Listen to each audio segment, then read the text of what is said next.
Imagine approaching Topkapı Palace from the water on a clear morning. The roofs do not reveal the whole institution behind the walls. Courtyards lead to other courtyards, gates divide one degree of access from another, and people move according to rules that are rarely visible from outside. For many European artists, that partial view became an invitation to invent. They painted reclining women in rooms that the painters themselves could never have entered. Work disappeared from their scenes.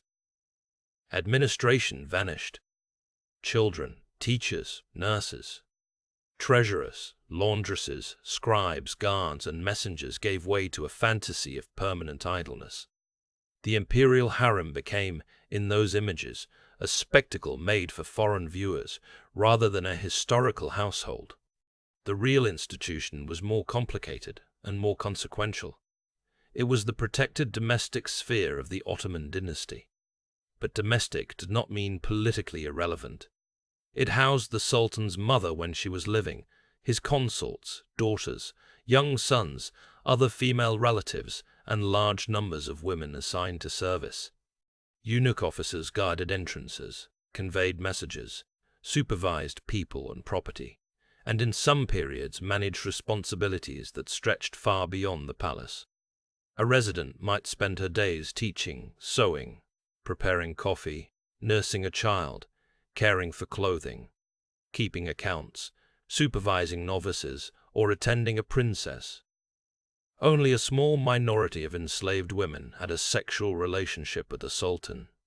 Translating every carry as concubine turns an entire labor force into an erotic category and badly distorts the surviving evidence.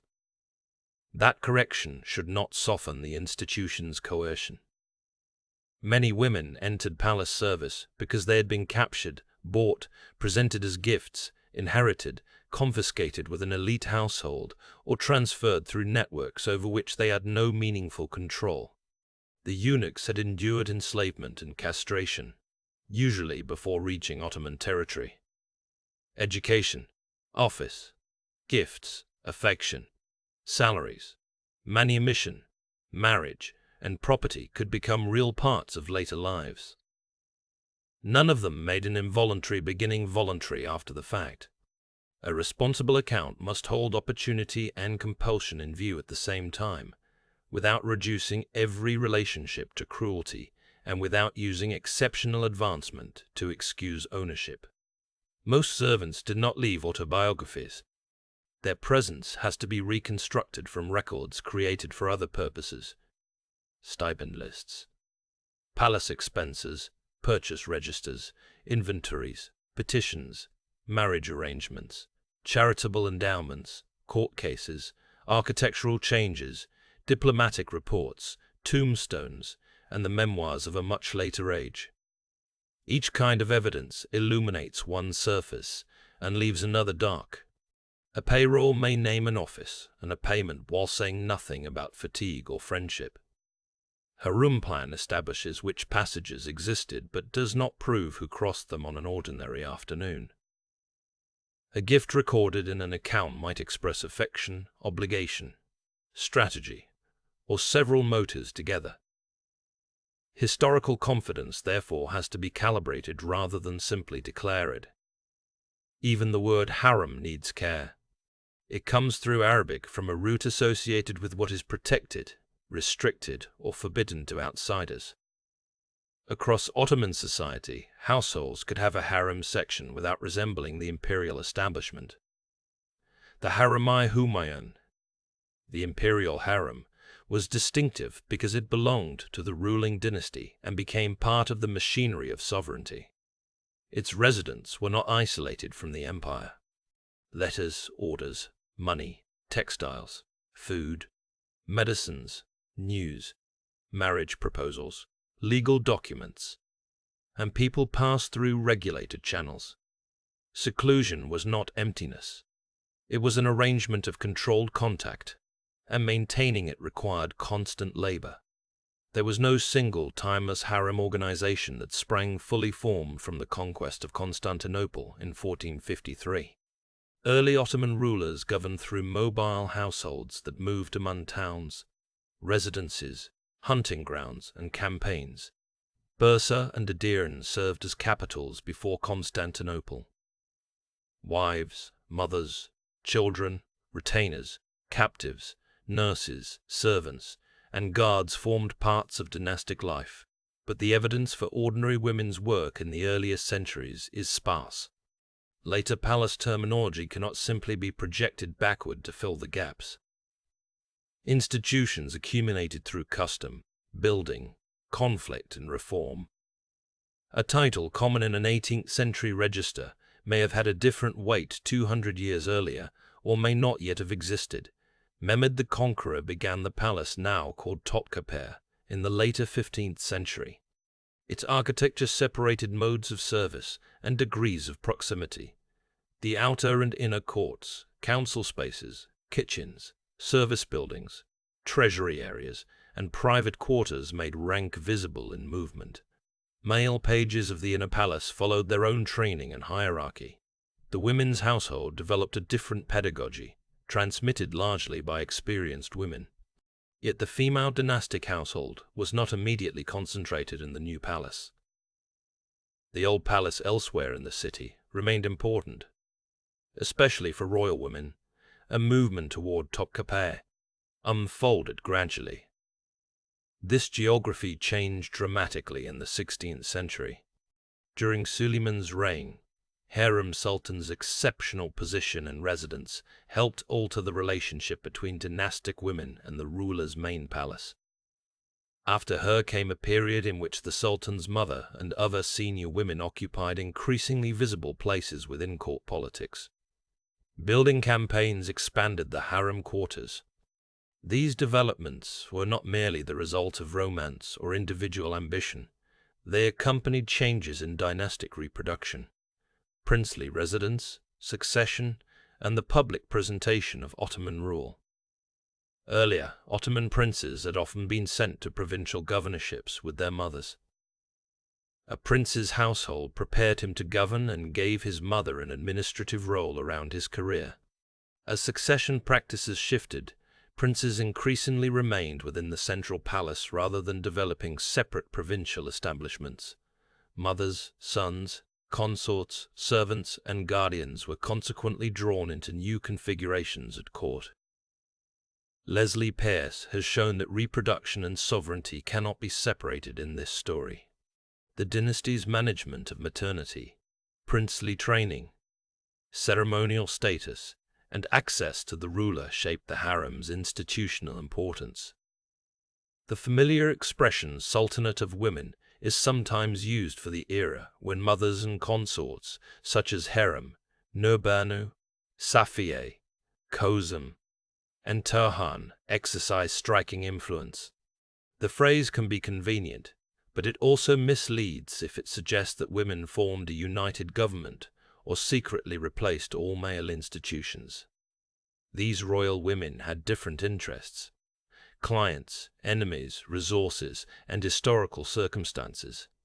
They corresponded, commissioned architecture, supported religious and charitable foundations, arranged marriages, advocated appointments, and sometimes intervened in diplomatic or succession struggles. Their influence depended on their relationship to the dynasty, on wealth and reputation, and on servants able to connect guarded rooms with officials, markets, workshops, and neighborhoods. Following those connections brings the working population into focus. In the 16th and 17th centuries, the number of harem residents at the new palace expanded substantially. Although contemporary estimates are inconsistent and frequently exaggerate, archival reconstructions cited by modern historians show 49 residents around the death of Selim II in 1574, then larger recorded populations under subsequent rulers, reaching into the hundreds during the 17th century. Foreign observers sometimes claim totals above 1,000, often by mixing the old palace, new palace, dependents, or people fed from palace resources. The disagreement is itself useful. It warns us not to imagine one stable headcount extending across 6 centuries. By the 18th century, some stipend registers provide clearer snapshots. One register from Mahmud I's era lists 446 female slaves. Another associated with Selim III records roughly 720. A record for Mahmud II lists 420. A record for Mahmud II. These figures do not necessarily include every person connected to the establishment, and each describes a particular administrative moment. They nevertheless demonstrate scale. A household of several hundred women required organized recruitment, training, supplies, supervision, healthcare, discipline, housing, and routes out of service.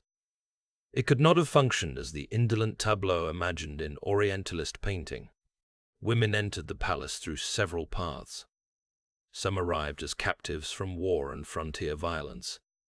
Others were purchased through dealers, presented by governors or courtiers, exchanged among elite households, included in gifts at dynastic ceremonies, or transferred after confiscations and deaths. In the earlier centuries, Balkan and Black Sea routes mattered.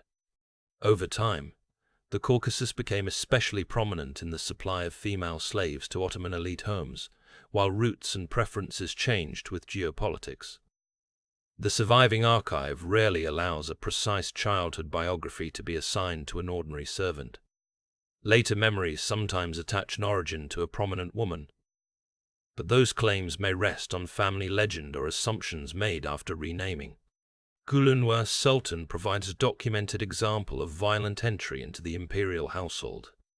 Born in Venetian-ruled Crete, she was enslaved during the long Ottoman conquest of the island in the 17th century and sent to the palace. She later became the mother of two sultans, Mustafa II and Ahmed III, and as valide sultan became a major patron. Her ascent was remarkable. It should neither obscure her capture nor be treated as the normal destiny awaiting new arrivals. For each woman whose later power produced records, many novices served quietly, left the palace without fame, died young, or survive only as names in an account. Gift-giving could treat people as instruments of alliance. At royal weddings and circumcision celebrations, elite men presented enslaved women with other valuable offerings. Some gifts were selected for particular skills, such as artistic ability or bath service. Statesmen might hope that a young woman presented to the Sultan would enter dynastic reproduction, but most female slaves received at court did not become consorts. They joined existing service networks. The language of magnificence surrounding a ceremony can hide the human transfer inside the inventory, so the historian has to read the list against its celebratory purpose. Purchase records and narrative chronicles offer further glimpses without yielding a uniform recruitment system. A senior woman could request servants. An official could acquire them. Or women from another household could be absorbed into palace property. Confiscation was one route. When a powerful official died, parts of his household might pass to the ruler. Inheritance relationships could also move enslaved women into the palace from the estates of former palace servants. Each transaction had its own legal and social context, but all depended on the recognition of human beings as transferable property. Arrival often meant a new name. Persian or Persianate names referring to flowers, fragrance, brightness, jewels, grace, or good fortune were common among palace women. Renaming signaled entry into a new social identity and made the original self harder for later historians to recover. Many records identify women of enslaved origin as daughters of Abdullah, rather than preserving a biological father's name. In the registers examined by Betuluk Perli Argaf, an overwhelming majority of former palace slaves carried such a patronymic. The convention helps identify patterns of slave origin, yet it simultaneously records an absence, the family relationships severed or concealed by enslavement. A newcomer might be called an asmi, a novice. Her first months or years involved orientation to language, religion, manners, dress, bodily comportment, and household tasks. The details varied with period and placement. Some already knew Ottoman Turkish or were Muslim, others did not. Conversion to Islam was expected within imperial service, but inner belief cannot be read directly from a register. Instruction could include prayers, reading for those selected to become literate, sewing, embroidery, music, singing, dance, etiquette, or specialized domestic skills. Senior women corrected novices, assigned duties, and judged reliability. Training formed useful expertise while also remaking identity under conditions that did not permit a simple choice to leave. The palace prized self-command. A servant learned when to speak, how to address a superior, which threshold required permission, how to present an object, and how to avoid disrupting ceremonial order. These practices were not ornamental extras. In a court where hierarchy was communicated through movement and timing, a mistake could embarrass a patron. The women who taught protocol preserved institutional memory. They knew which rule was rigid, which custom could bend during illness, and which request needed to be conveyed without appearing to bypass rank. Not every novice received the same education. Talent, health, appearance, patronage, and immediate staffing needs shaped assignments. A musically gifted girl might join an ensemble or study an instrument.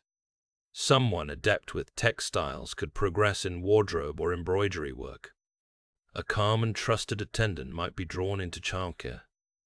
Literacy opened some opportunities, but it was neither universal nor the only path to expertise. Practical memory could be as valuable as writing.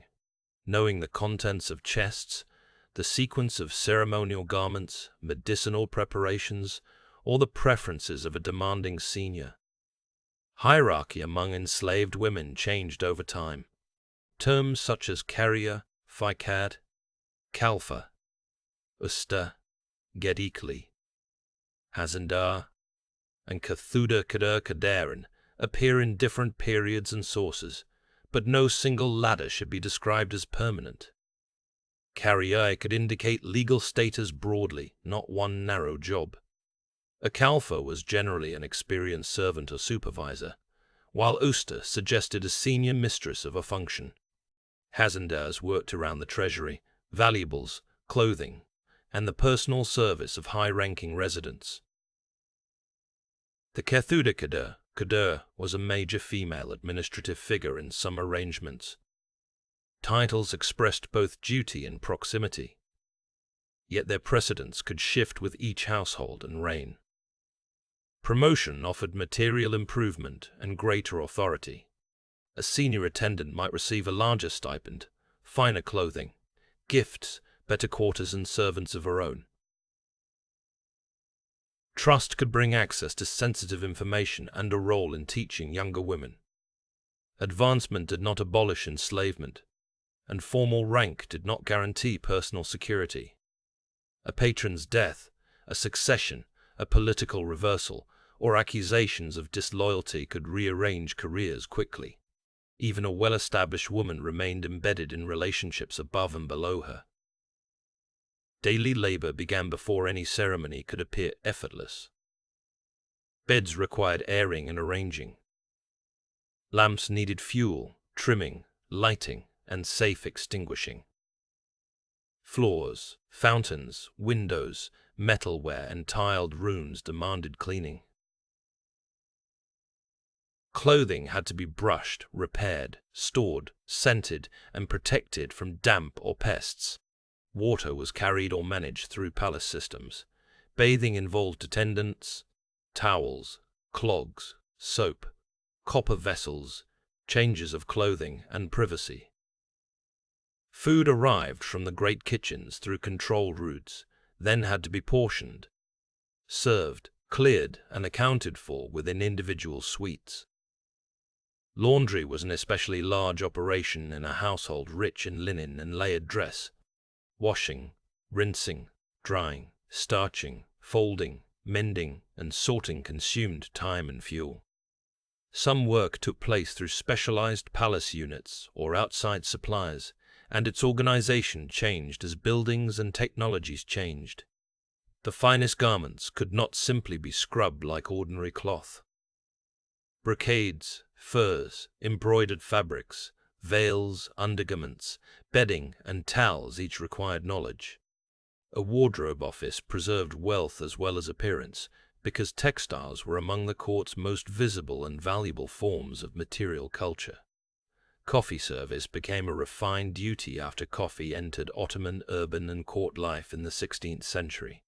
Preparing the drink involved roasting or grinding, controlling heat, judging foam and strength, choosing cups, arranging trays and presenting them according to rank. The coffee attendant occupied a position of intimate visibility, close enough to observe moods, visitors, and conversation, but expected to practice discretion. Similar trusts surrounded water, sherbet, incense, and sweets.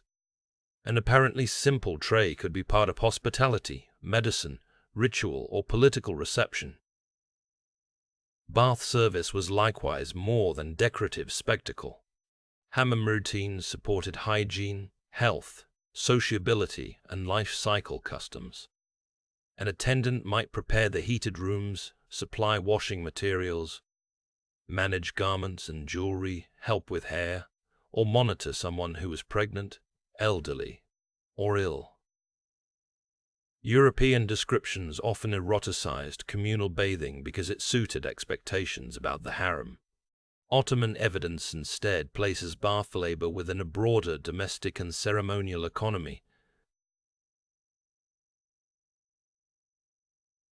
Pleasure existed, but it did not eliminate technique, hierarchy, or work. Childcare required another cluster of skills. Wet nurses, called dey or sultan in different contexts, could acquire extraordinary emotional and social importance. A wet nurse's biological relatives might enter lasting kinship relationships with a royal child, creating bonds recognized in Islamic law and court custom. Nurses, cradle attendants, tutors, and senior women watched health, sleep, clothing, food, and education. The death of an infant was both a family grief and a dynastic event.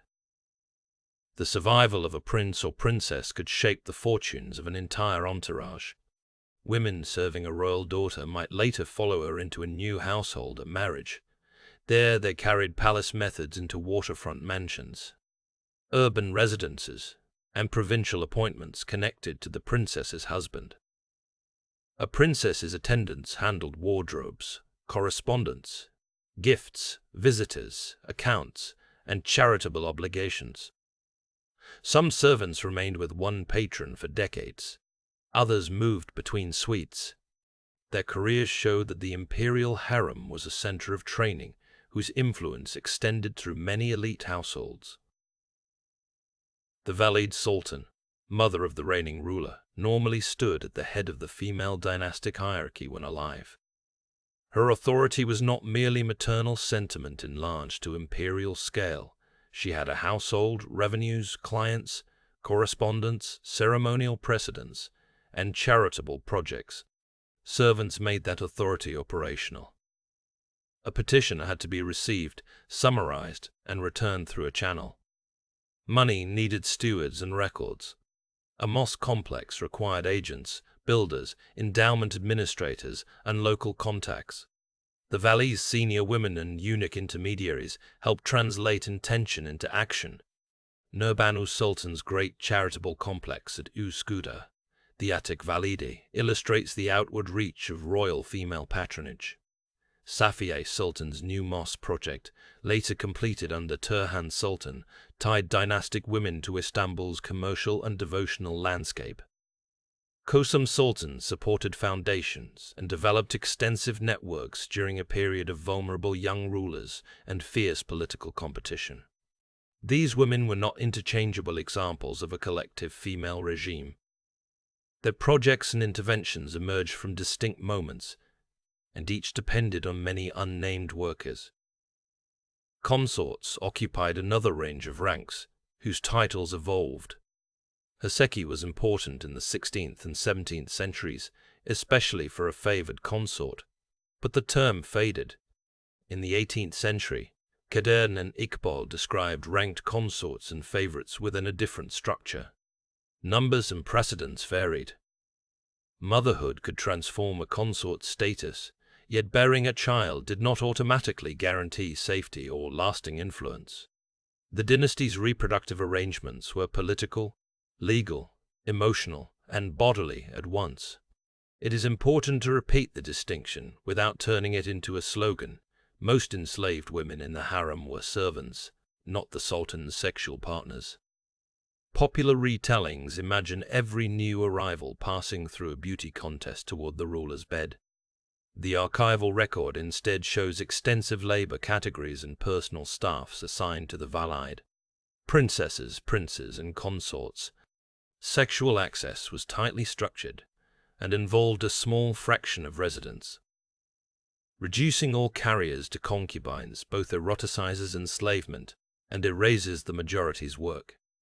For women who did become consorts, the evidence rarely reveals private consent in a modern sense. Ottoman legal categories did not treat an enslaved woman's sexual relationship with a male owner as a free contract between equals. A child born to the ruler could alter her legal and social prospects, and mothers of princes might gain resources unavailable to ordinary servants. We can recognize those consequences without romanticizing the power imbalance or inventing interior monologues that the sources do not preserve. Young princes lived within another guarded environment. After the empire moved away from routinely sending princes to govern provinces, the palace system restricted many within apartments later associated with the kafs, or cage. The term can evoke a single cell, but the lived arrangements varied by reign, age, and political circumstances. Mothers and attendants shaped a prince's small world. Their proximity could provide care and education while also making them participants in succession crises they did not control. Dynastic succession was dangerous for servants because a change of ruler reorganized access. The arrival of a new valide could displace the previous ruler's household. Consorts and daughters might move to the old palace or other residences. Servants could be reassigned, manumitted, married, dismissed, or retained under new supervision. Political narratives usually focus on enthronements, executions, and rebellions. From below, the same event meant hurried inventories, locked chests, altered meal routes, uncertainty about stipends, and the loss or elevation of patrons. Ceremony converted hierarchy into visible order. Religious festivals, royal weddings, circumcisions, births, military victories, receptions, departures, and funerals required clothing, gifts, food, music, transport, and carefully timed appearances. Women in the harem might not be visible to a public crowd, yet their work and patronage shape what the crowd saw. Garments distributed as honors had to be commissioned, and stored gifts were selected and registered. Carriages, boats, screens, and routes allowed royal women to move while preserving status and privacy. Textile work connected private rooms to imperial representation. Embroidery could be devotional, practical, or diplomatic. Fine cloth signaled wealth, but it also carried labor from silkworm cultivation, dyeing, weaving, tailoring, and repair. Palace women commissioned and bestowed textiles, sometimes supporting artisans through household demand. An attendant who managed a chest of ceremonial garments handled objects whose value was monetary, symbolic, and emotional. An error in storage could destroy months of work. A well-timed gift could cement a relationship. Music and performance occupied similarly varied ground. Some enslaved women were trained as singers, instrumentalists, dancers, or storytellers. They performed for women's gatherings and dynastic celebrations, and palace styles circulated into elite society. Later memoirs offer vivid scenes of lessons and entertainments, but they describe the 19th century and cannot serve as direct windows into Suleiman's court. Repertoires, instruments, and etiquette changed. The safest conclusion is that artistic training offered specialized careers within a coercive household and helped make the palace an influential cultural school. Education was designed to produce loyalty as much as accomplishment. A capable servant was expected to identify with the household, protect its reputation, and continue obligations after departure. This patronage relationship could generate genuine belonging. It could also punish disobedience and narrow alternatives. The emotional vocabulary of family used inside elite households should therefore be read with care. People form affection under unequal conditions, but affection does not dissolve the legal structure in which it arose. Access itself was a form of practical power. A senior servant might decide when a message could be presented, how to phrase an awkward request, or whether a visitor's gift deserved attention. She did not thereby become a minister, and intermediaries were often constrained by strict orders. Still, the person who controlled sequence could affect outcomes. Information reached high-ranking women through human channels, and decisions returned through the same network. Silence, delay, emphasis, and reputation mattered alongside formal command. This is one reason servants appear at the edge of political scandals. Foreign ambassadors sought routes to influential royal women. Courtiers cultivated eunuch officers or senior female attendants. Petitioners hoped that a palace connection might carry a grievance further than ordinary procedure. Such efforts did not always work. Palace residents guarded access partly because too many requests could damage their own standing. Brokerage brought opportunity and danger. Success created clients, while a failed intervention might look like corruption or betrayal. Letters remind us that women in protected quarters were neither mute nor disconnected. Hiram's Sultan corresponded with Suleiman during campaigns. Nurbanu and Safiye participated in diplomatic exchange with powerful women abroad. Royal mothers communicated with governors and officials through trusted agents.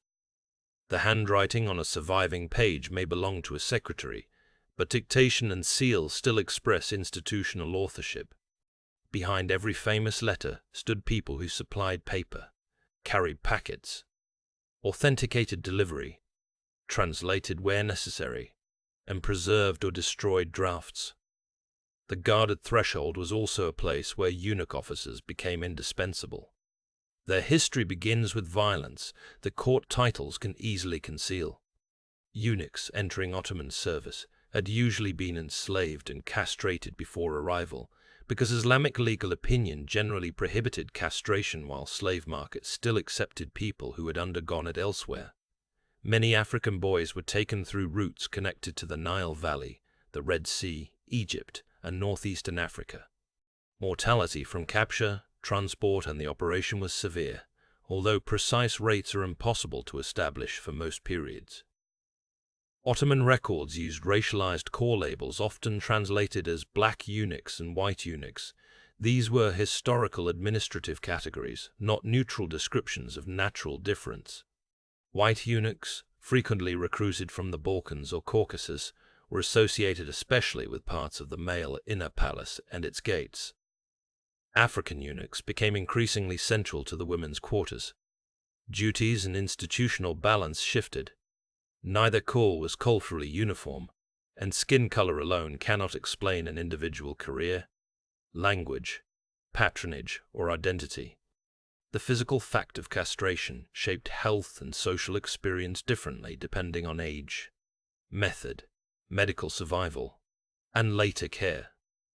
European observers often treated eunuchs as curiosities, mocking bodies they did not understand or inventing assumptions about personality and sexuality. A more humane history avoids both euphemism and voyeurism. These men endured an assault that facilitated their sale into intimate service. Afterward, they built careers, friendships, households, and charitable legacies from within circumstances they had not chosen. At palace doors, eunuchs monitored authorized movement. They conveyed orders between the Sultan, royal women, officials, and servants. They escorted processions, supervised guards, managed disciplinary matters, and became familiar with sensitive family dynamics. Seniority mattered. A junior attendant at a passage did not possess the influence of the chief officer. Even the most powerful chief depended on the ruler's favor, on alliances, and on an institution capable of removing, exiling, or replacing him. The chief harem eunuch, known as the Keresla Ahasare or Darusa Ade Argasar, emerged as a formally distinctive office in 1588 under Murad III. Jane Hathaway emphasizes that eunuchs had guarded Ottoman harems earlier, but the new office acquired an expanded jurisdiction when supervision of imperial foundations serving Mecca and Medina passed from the head of the white eunuchs to the chief harem eunuch. This decision connected a palace official to land, revenues, grain shipments, pilgrims, scholars, and administrators across the empire. The foundations for the two holy cities gave the chief eunuch responsibilities far beyond guarding domestic space. Villages and properties, especially in Egypt, produced revenue and grain intended to support residents and pilgrims in Mecca and Medina. Agents had to collect income, address disputes, arrange transport, and report failures. Through this work, the chief eunuch participated in the Sultan's claim to protect the holy places and sustain Sunni religious authority. The office joined the intimacy of the dynasty to an imperial network stretching across provinces. Removal from office exposed the limits of proximity. From the early 17th century, many former chiefs were sent to Cairo, where a community of exiled eunuchs developed near the citadel. Exile could preserve wealth and status, but it clearly marked loss of access. Some former officers continued patronage through property and endowments. Others vanished more completely from central politics. A palace career could therefore end, not at a locked inner door, but in a distant city still connected to the networks the official had once supervised. During the 17th century, short reigns, young rulers, depositions, and factional struggles increased the importance of people who stood near inexperienced sultans. Valide sultans and chief eunuchs sometimes formed influential partnerships. That influence should not be confused with unlimited control.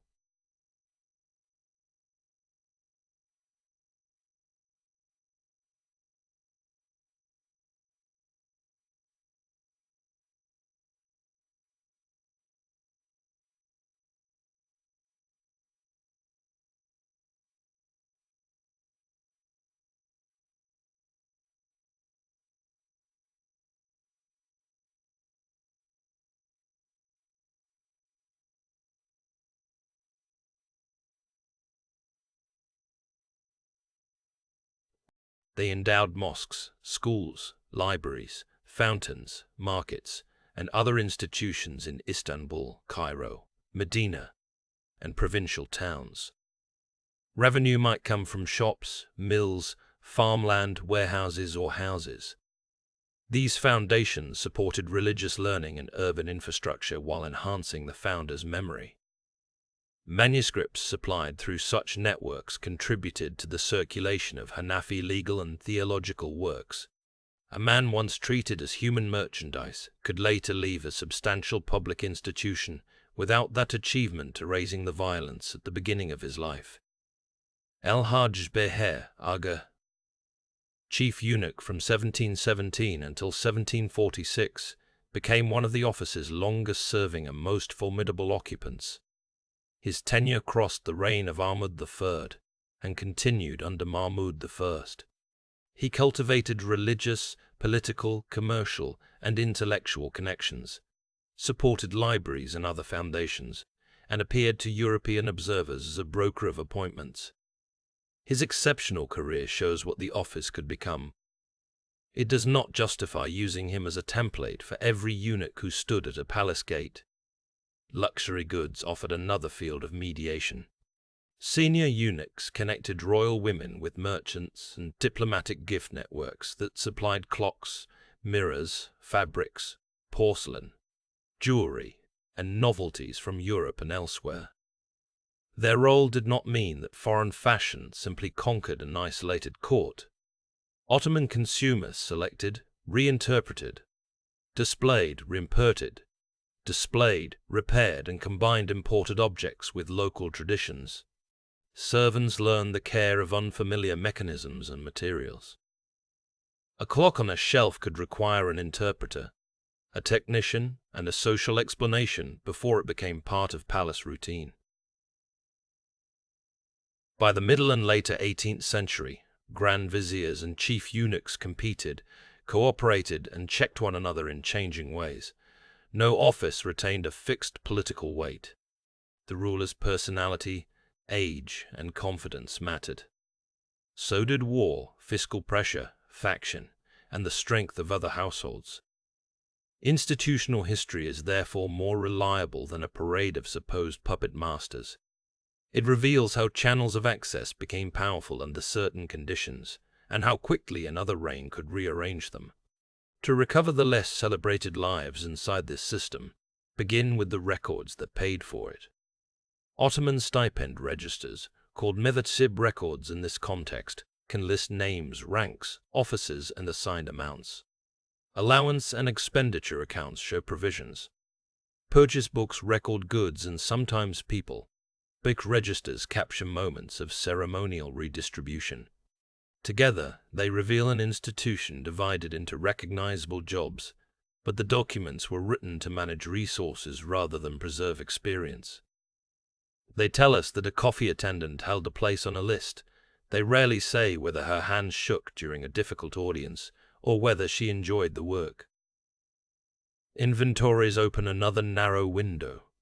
When a palace woman died, her estate might include clothing, bedding, jewelry, kitchenware, books, religious objects, cash, debts, and enslaved people. The list freezes a material world at one legal moment. It cannot show how frequently an item was used, who had made it, or which possession carried private meaning. A worn textile might be absent because it had no resale value. A valuable object might appear because officials disputed its ownership. Reading inventories well requires resisting the temptation to turn everything into a complete scene. Petitions preserve voices shaped for persuasion. A servant or former palace woman might ask for a stipend, housing, an appointment for a relative, settlement of an inheritance, or enforcement of a privilege. She presented herself in terms the court would recognize: loyal service, hardship, precedent, age, illness, or attachment to a respected patron. The formula does not make the need insincere. It tells us how a person learned to speak institutionally. Even when a clerk composed the final wording, the request reveals a claim that someone considered worth carrying forward. Endowment deeds provide unusually detailed maps of property and purpose. Royal women, eunuchs, and former servants founded or contributed to charitable institutions. A deed might identify shops whose rent supported a fountain, houses whose income paid a reciter, or land whose produce maintained a school. These documents show how palace wealth entered neighborhoods and how founders hoped to secure lasting benefit and prayer. They also display administrative ambition. A charitable foundation needed trustees, employees, repairs, inspections, and legal defense long after its creator's death. Court chronicles favor events that mattered to rulers and officials. They record enthronements, births, marriages, fires, rebellions, construction, exile, and death. Servants usually appear when their actions touch a larger crisis. Silence in these texts does not mean that daily work stopped. It means that ordinary maintenance was not considered chronicle-worthy. A history based only on such narratives would make palace life seem like an uninterrupted sequence of conspiracies separated by ceremonies. European diplomatic reports must be handled according to access. Male ambassadors normally could not enter the women's quarters. Their confident descriptions often came from interpreters. Merchants. Former palace servants. Rumor. Earlier books or a literary tradition that rewarded marvels. They could gather accurate information about appointments and public ceremonies while repeating fantasy about private rooms. The more visually precise and inaccessible scene becomes, the more important it is to ask who actually saw it. Ottaviano Bon, Paul Ricourt, and later observers contributed influential descriptions of the Ottoman court. Their works contain valuable institutional details, but they also addressed foreign audiences hungry for difference. Albertus Bobovius, born Wojciech Boboski and known in Ottoman service as Ali Yufki, had unusual experience as a palace page in the 17th century. His knowledge of the male inner palace was extensive. Even he did not enjoy unrestricted entry to the women's apartments. Expertise in one guarded section should not be silently expanded into eyewitness authority over another. Women travelers sometimes gained access that foreign men lacked. Lady Mary Wortley Montagu, living in the Ottoman world as the wife of the British ambassador in the early 18th century, visited elite women and famously challenged male fantasies about baths and veiling. Her letters are indispensable because she observes social settings closed to most European authors. They remain the writing of an aristocratic diplomat's wife, shaped by wit, class, comparison, and an English reading public. Her access was greater, not unlimited, and an elite urban visit was not equivalent to lifelong residence in the Imperial Harem. Ottoman palace architecture supplies another archive. Doorways, screens, stairs, courtyards, service corridors, baths, kitchens, gardens, water systems, and suites establish material possibilities. Additions and renovations show changing priorities. Yet buildings survive unevenly, and present-day restoration layers periods together. A visitor walking through Topkapı today encounters rooms interpreted as representative while furniture and surfaces may come from later arrangements. Architecture can discipline imagination, but it does not speak without chronology. Ceremonial miniatures and court art must also be read by genre. An illustration can reveal dress, rank, processional order, or how patrons wished an event to be remembered.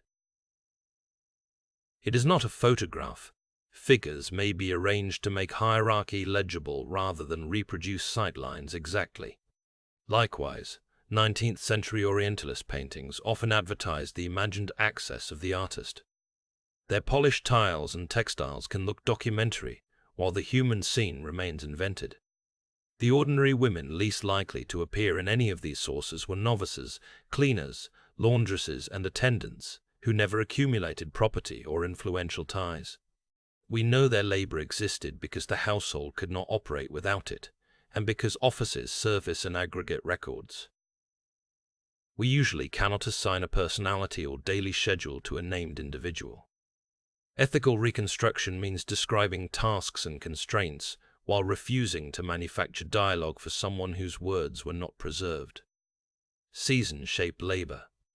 Istanbul winters brought cold, rain, damp, and occasionally snow.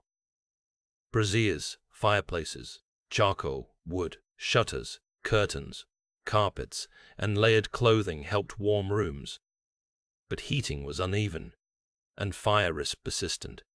Servants carried fuel, removed ash, watched sparks, aired smoke, and protected fabrics.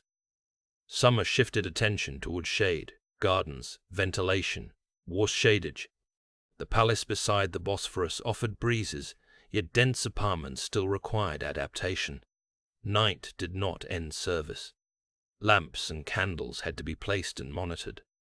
A sick child, pregnant consort, elderly valide, or anxious ruler might need attendance at any hour. Guards rotated at entrances. Messages arrived after dark during political emergencies.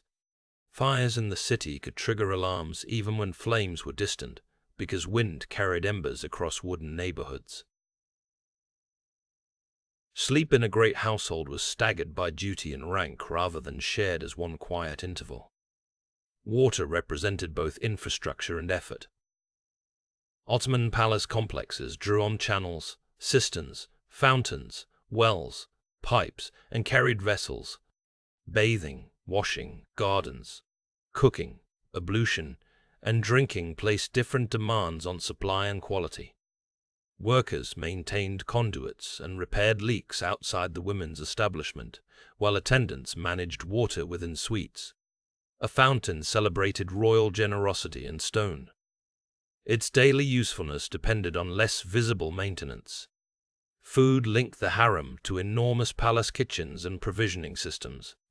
Grain, meat, poultry, vegetables, fruit, spices, sugar, oil, dairy products, coffee and fuel came through markets, estates, taxes, contracts, and gifts.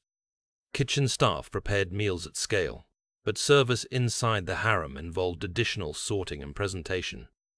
Rank affected portions, tableware, and who ate with whom. Religious calendars altered routines through fasting, festival dishes, and nighttime meals during Ramadan. Poison stories crowd popular accounts of palaces because secrecy makes them irresistible. Actual courts did fear deliberate harm, and trusted service reduced risk, but not every illness around a meal was poisoning.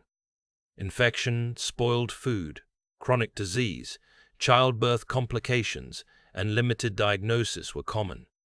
Tasters and controlled kitchens could express sensible caution as well as political anxiety. Without contemporary evidence, a sudden death should not be converted into murder merely because it occurred behind a guarded door. Medical care combined court physicians, surgeons, midwives, nurses, herbal preparations, diet, baths, prayer, and accumulated domestic knowledge. Women attendants observed symptoms that male practitioners might learn only through description or mediated examination. A skilled midwife occupied intimate space at births and could gain long-term trust. Remedies varied with period, and modern labels should not be placed casually onto historical symptoms.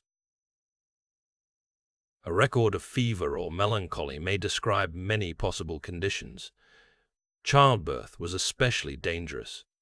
A successful delivery generated celebration, gifts, announcements, and new status for the mother. A difficult one could kill mother, child, or both. Attendants prepared bedding, hot water, cloth, food, medicines, and privacy. After birth came feeding, cleaning, swaddling, sleep, and observation for infection. Dynastic narratives emphasize a new prince or princess. The physical work of recovery fell largely to women, whose names seldom enter the announcement. Epidemics repeatedly struck Istanbul. Plague, smallpox, and other diseases disrupted palace routines as well as city life. The court might relocate among residences, gardens, or suburban estates, carrying servants and supplies. Movement could reduce exposure in one place while spreading risk along another route. Quarantine practices developed more systematically in the 19th century, but earlier households already used forms of avoidance. Isolation, fumigation, and flight, according to contemporary understanding. Disability and aging changed assignments. A servant unable to perform strenuous work might receive a lighter role, pension, transfer, or dismissal, depending on status and patronage. An elderly senior could remain valuable because she held memory and relationships.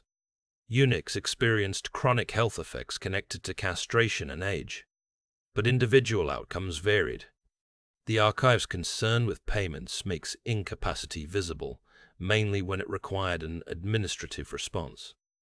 Mental distress is harder to trace.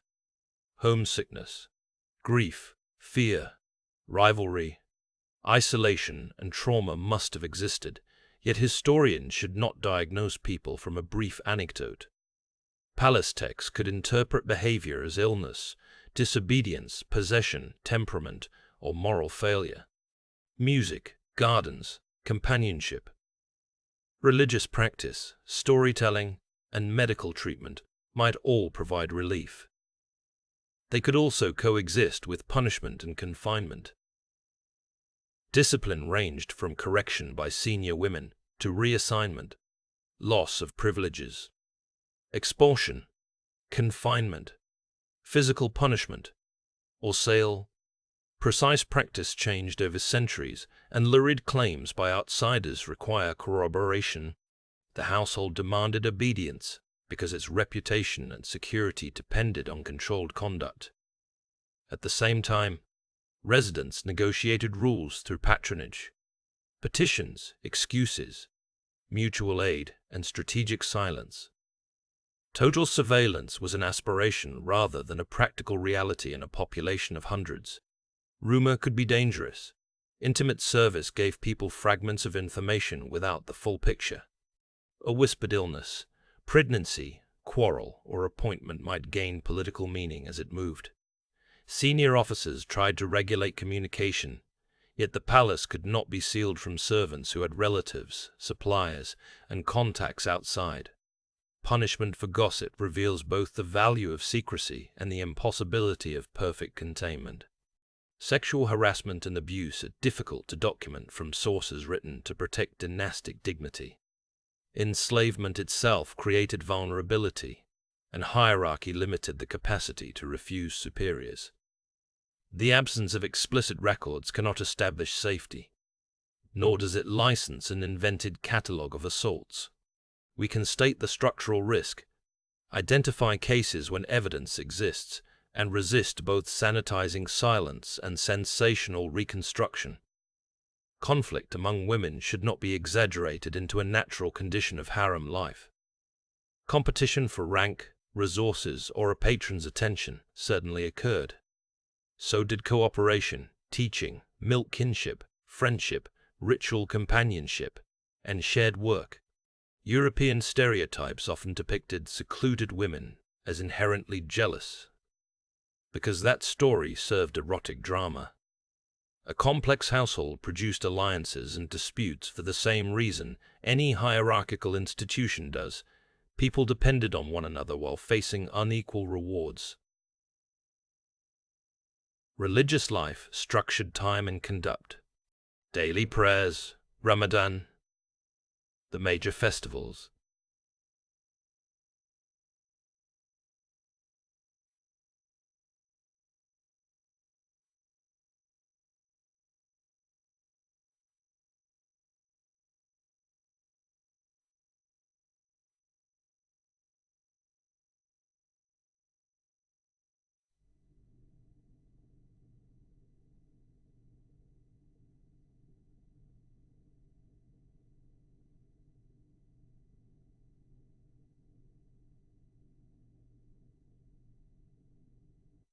Conversion formed part of many enslaved servants' incorporation into the household. Islamic law did not require a slave to become Muslim in order to remain enslaved, but imperial palace culture expected Islamic practice and identity. A convert learned prayers, ritual purity, and an Ottoman moral vocabulary. Whether she embraced, adapted, concealed, or struggled with belief is usually inaccessible.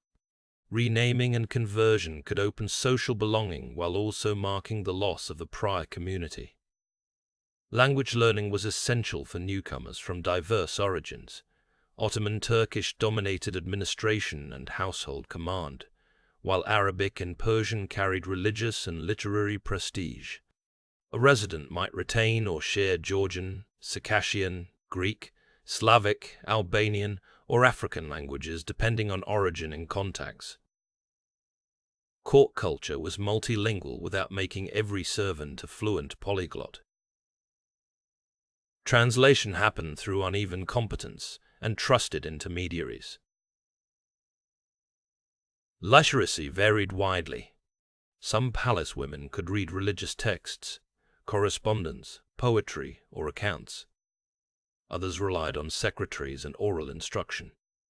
A signature, seal, or petition does not always prove that the named woman wrote the document herself. Conversely, absence of handwriting does not mean absence of intelligence or agency. Oral memory, numerical skill, textile knowledge, music, etiquette, and social judgment were forms of expertise central to service. Books reached the harem through royal libraries, personal collections, gifts, and religious foundations. Reading aloud could make a text communal. Manuscripts required copying, binding, storage, and repair. Chief eunuchs who endowed libraries participated in a broader Ottoman culture of scholarly patronage. Female patrons likewise supported schools and reciters. The image of the harem as intellectually vacant collapses when these material and institutional connections are followed. Gardens offered recreation, ceremony, and controlled visibility. Residents could walk, listen to music, dine, or receive select company away from tightly enclosed rooms. Garden labor remained substantial. Irrigation, pruning, sweeping, planting, pest control, pavilion maintenance, and security. Nighttime festivities under Ahmed III became famous, especially in accounts of the so-called tulip era. But later, nostalgia can turn a complex reign into an endless party. Wars, taxation, faction, and the uprising of 1730 belonged to the same landscape. Movement beyond Topkapı increased over time and was never absent. Royal women visited other palaces, waterfront residences, mosques, tombs, gardens, and family households under elaborate arrangements. Screens, closed carriages, boats, escorts, and cleared routes protected status. Servants traveled with them, carrying clothing, food, bedding, devotional objects, medicines, and gifts. A relocation that looks graceful in a court account could require days of packing and coordination. The old palace continued as an important destination for women from a former ruler's household and others whose position changed. Transfer: there was not one universal sentence of imprisonment. Conditions depended on wealth, rank, age, and patronage. Some women maintained substantial households and networks. Others experienced decline. The phrase "sent to the old palace" therefore needs context rather than melodrama. Marriage was one of the principal routes by which manumitted female palace slaves left direct service. The court often arranged unions with men connected to military, administrative, religious, or palace households. Such marriages extended networks of loyalty. A former servant brought court training and prestige. A husband gained a relationship to the imperial establishment. The woman's preferences are not always recorded, so arrangement should not be equated automatic choice. Manumission had real legal consequences. A freed woman could own property in her own right, bring or defend claims in court, establish an endowment, marry as a free person, hire workers, and possess enslaved people herself. Many palace women appear to have expected release after a period of service, although timing and practice varied. Freedom mattered deeply. It did not erase the years of ownership or guarantee independence from palace expectations. Departure often began a new patronage relationship rather than ending the old one. Batul Bel-Liaga, its research follows manumitted palace women through marriage records, estates, residences, gifts, petitions, and charitable activity. Former servants remain known as sarayla, women of the palace. The identity could bring respect, contacts, and material support. It also carried duties of loyalty and continuing dependence. Freedom and affiliation operated together rather than cancelling each other. Housing made those networks visible across Istanbul. Former palace women lived in neighborhoods that placed them near markets, mosques, courts, waterfront routes, and one another. Some occupied modest homes. Wealthier figures held multiple properties. Clustering could support companionship and practical aid.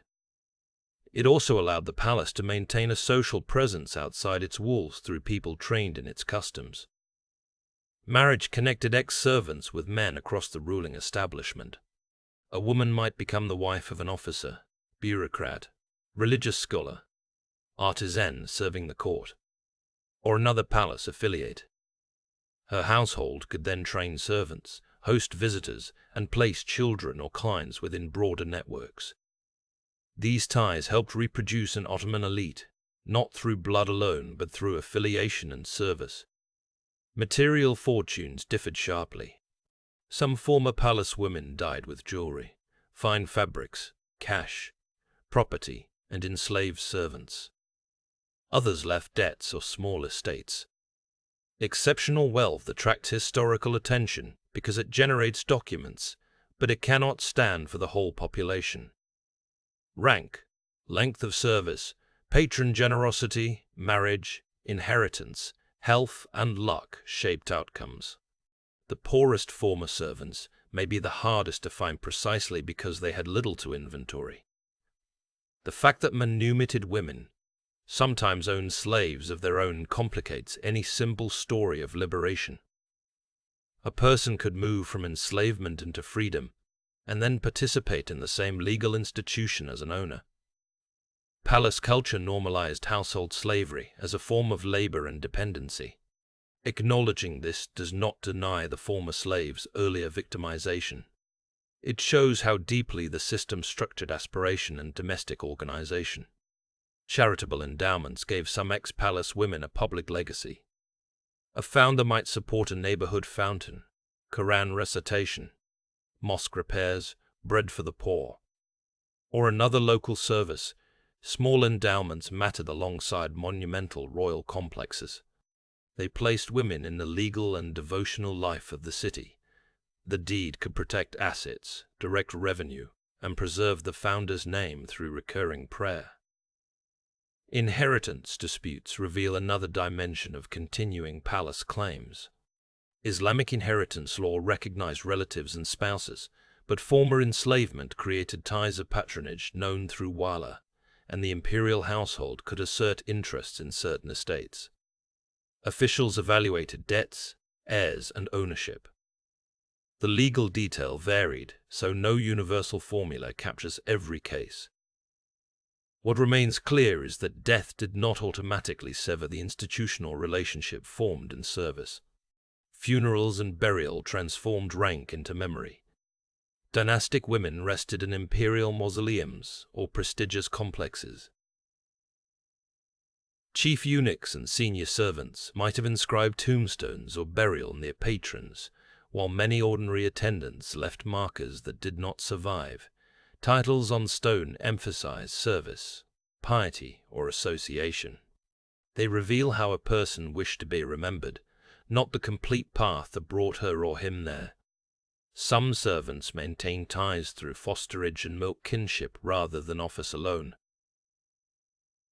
A royal child's wet nurse and her family could enjoy favors long after infancy. The relationship was emotionally intimate and legally meaningful because milk kin could not marry within prohibited degrees. Such bonds created alternative genealogies around the dynasty. They also gave a servant's relatives opportunities that ordinary petitioners lacked. Patronage is sometimes mistaken for corruption because it routed resources through personal relationships. In the Ottoman court, households were normal units of political organization. Loyalty, recommendation, marriage, gift exchange, and service made administration work. Abuse certainly occurred, but impersonal bureaucracy was not the only legitimate model available. Understanding the system requires examining obligations as participants understood them while still recognizing unequal access. Gift exchange expressed those obligations in material form. Clothing, jewelry, cash, slaves, food, books, and household objects moved downward, upward, and sideways. A gift could honor service, mark a festival, secure loyalty, acknowledge dependence, or seek intervention. Value lay partly in the giver and timing. Refusal, delay, or an inappropriate object might communicate as strongly as acceptance. Stipends deserve similar nuance. Permain did not make an enslaved worker a free-wage laborer. A carrier could receive money or goods while remaining legally owned. Stipends recognized rank and supported personal consumption, savings, charity, or gifts. Differences in amount reinforced hierarchy.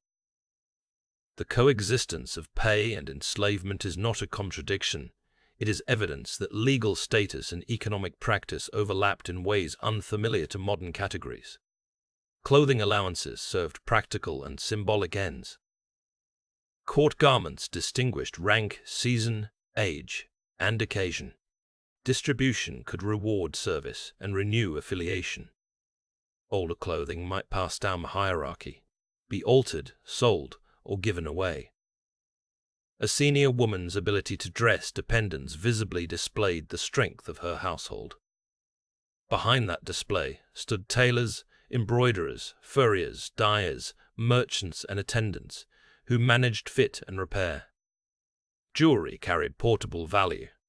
It adorned ceremony, secured wealth, and circulated through inheritance and gifts. Servants entrusted with jewels occupied sensitive positions because loss invited suspicion. Inventories list pieces without conveying who wore them or why. A gem might be collateral, commemoration, reward, or decoration. The same object could take on several meanings as it changed hands. Privacy within the harem was graded, not absolute. A royal mother had rooms of her own that depended on attendance. Servants shared workspaces and sometimes sleeping areas. Young women lived under supervision. Screens protected residents from some gazers while exposing them to others authorized by rank. Modern assumptions about an individual bedroom or solitude cannot be projected backward onto a court household organized around constant service. Intimacy, therefore, did not imply equality. Dressing, bathing, illness, childbirth, and sleep brought servants physically close to dynastic bodies. That closeness could foster affection and trust. It also enabled surveillance and made a servant responsible for events beyond her control. If a patron became ill, the nearest attendant might be blamed before the cause was known. Act simultaneously. The palace depended on outside suppliers despite its rhetoric of enclosure. Merchants delivered cloth, medicines, luxury goods, paper, and food. Artisans repaired clocks, jewelry, furniture, pipes, metalwork, and buildings. Religious scholars, physicians, midwives, and teachers entered under regulation. Servants negotiated with or received these people through channels. The boundary was maintained by selective passage, not by ending exchange. Urban news traveled inward with goods and workers. Prices, fires, unrest, war reports, scandals, and family matters reached residents through multiple routes. Palace decisions traveled outward just as quickly.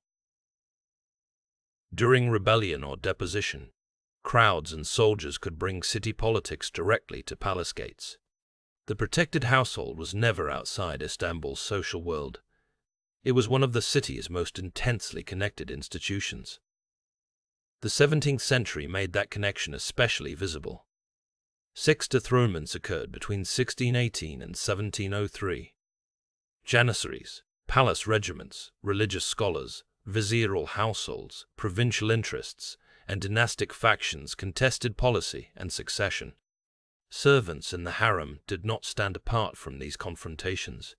They prepared families for sudden movement, guarded children, concealed or carried information, and adjusted to a ruler's fall. Their agency was real but bounded by actors with weapons and formal office. Kozum Sultan's career illustrates both the reach and danger of dynastic motherhood. She became valide to Murad IV and Ibrahim, and grandmother of Mehmed IV. During minorities and crises, she exercised formidable influence through clients and household connections. In 1651, she was killed inside the palace after a struggle involving supporters of Turhan Sultan. Popular accounts embellish the details, but the event itself demonstrates that protected space did not guarantee physical safety when succession and faction converged. Taran Sultan subsequently emerged as a major patron and political figure. Her completion of the new mosque complex at Eminönü shaped one of Istanbul's busiest commercial districts.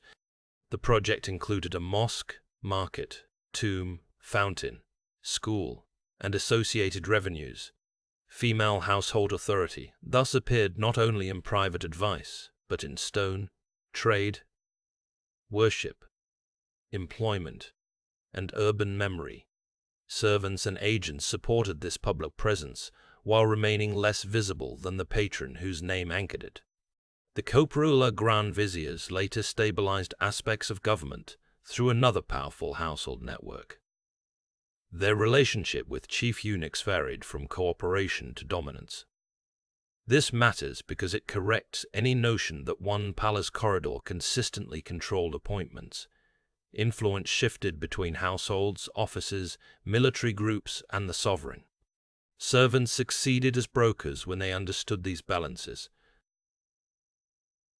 A connection that was useful under one vizier could become dangerous under his successor. The Edirne incident of 1703 again linked court location and political legitimacy. Mustafa II had spent extended time in Edirne, and discontent among troops, officials, and urban groups culminated in his deposition. For harem residents, the political geography of a reign determined where households lived, which markets supplied them, and how journeys were organized. Moving the court involved thousands of objects and many levels of labor. Ahmed III's later reign is often remembered through gardens, poetry, architecture, printing, diplomatic missions, and tulips. The label tulip era, coined later, can make elite consumption appear to define an entire society. Palace women and eunuchs did participate in artistic patronage and leisure. They also lived amid military pressure, fiscal demands, and social criticism. The rebellion led by Patrona Halil in 1730 ended the reign and destroyed parts of the political order behind those celebrations. During such upheavals, household records might be interrupted or rewritten. A new ruler confirmed some stipends and removed others. Gifts redistributed loyalty. Former favorites sought protection. Senior women tried to preserve dependents whose careers were tied to a deposed household. Ordinary workers waited for decisions made far above them. Political transition therefore entered daily life through money, housing, clothing, and food, long before a historian summarized it as a change of reign. 18th century registers allow a more detailed view of occupations than many earlier sources. They show women attached to the personal service of consorts, princes, princesses, and the valide. Numbers differed by rank. A head consort might have a larger staff than a lower-ranking favorite. Royal children could command significant entourages. Offices associated with coffee, laundry, bathing, treasury, nursing, and ceremonial attendance appeared within a layered organization. These lists should not be mistaken for a modern personnel chart. A title might describe a principal responsibility, while the holder performed many additional tasks. Informal deputies covered illness or absence. A patron could create an office around a trusted person, and later chroniclers might regularize what had once been flexible. Salaries recorded on paper did not always arrive promptly. Administrative order coexisted with negotiation. The novice to senior career path also cannot be reconstructed as a fixed sequence. An 18th century observer proposed groups such as novice, apprentice, usta, privileged attendant, and consort. Archival evidence confirms hierarchy, but does not reveal one universal promotion exam. Skill, patronage, seniority, beauty, health, literacy, and circumstance interacted.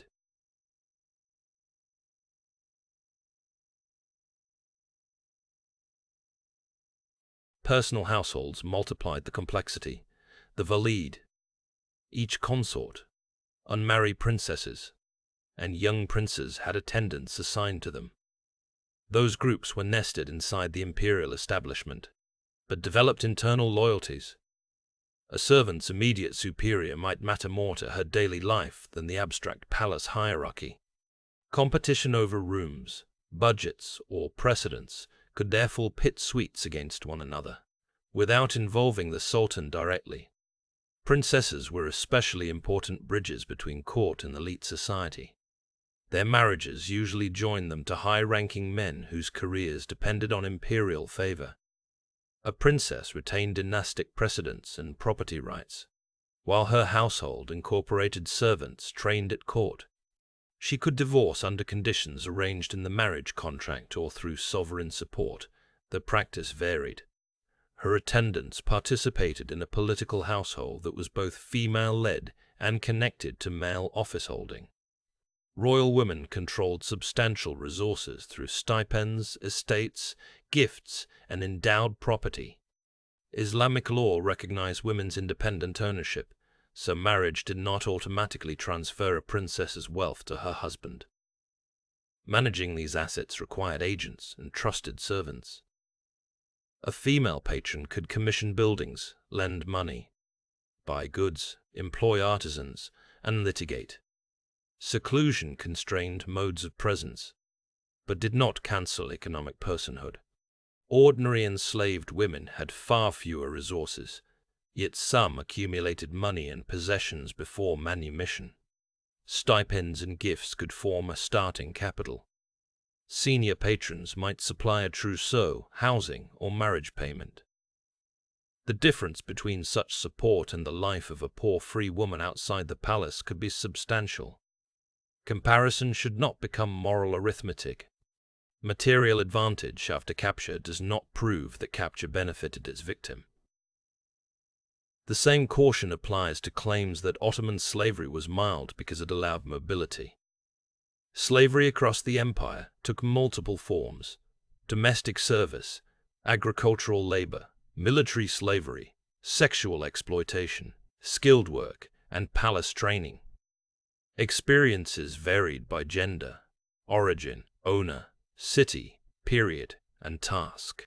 The absence of a plantation system, identical to the Atlantic world, does not remove sale, coercion, family separation, or bodily violation. Difference deserves analysis, not absolution. Racial formation changed as the 19th century slave trade brought more Africans into Ottoman households, and as Circassian slavery gained new prominence.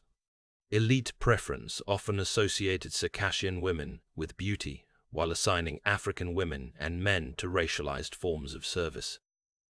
These stereotypes were produced socially and reinforced through markets. They affected price, assignment, marriage prospects, and memory. Palace practice participated in wider Ottoman hierarchies rather than floating above them. African women served within elite harems as well as African eunuchs. The focus on eunuch guards can obscure female domestic slavery from regions south of the Sahara. Some women were purchased in Egypt or reached Istanbul through Red Sea and Mediterranean networks. Individual origins are often recorded vaguely or not at all. Later observers used broad color labels that flattened differences among languages, communities, and roots. Circassian migration and displacement transformed supply during the 19th century. Russian expansion in the Caucasus, warfare, and the mass expulsion of Muslim populations in the 1860s created severe vulnerability. Families under pressure sometimes sold children. Traffickers and elite demand exploited the crisis. Circassian women became highly visible in Ottoman domestic slavery and court culture. Describing the process simply as a tradition of voluntary advancement ignores invasion, poverty, gendered markets, and constrained choices. Georgian, Abkhazian, and other Caucasian identities were frequently blurred in Ottoman and European accounts. A palace name might replace an origin, and physical stereotype might substitute for knowledge. Memoirs written decades later sometimes recover a region but not a village or family. Responsible narration preserves uncertainty rather than assigning a precise ethnicity, because one would make a story feel complete. The 19th century also changed palace space. Topkapı remained symbolically important, but sultans increasingly favored residences along the Bosphorus. Mahmud II used several palaces and pavilions while pursuing military and administrative centralization.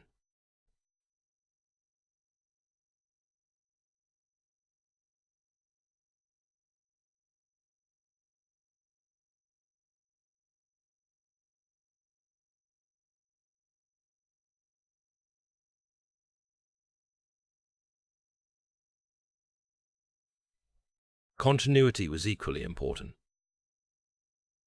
Dynastic women still maintained ranked households.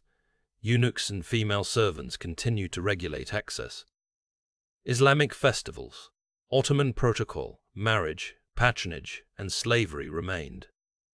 Imported furniture and gas lighting changed work, but they did not instantly create a European-style court.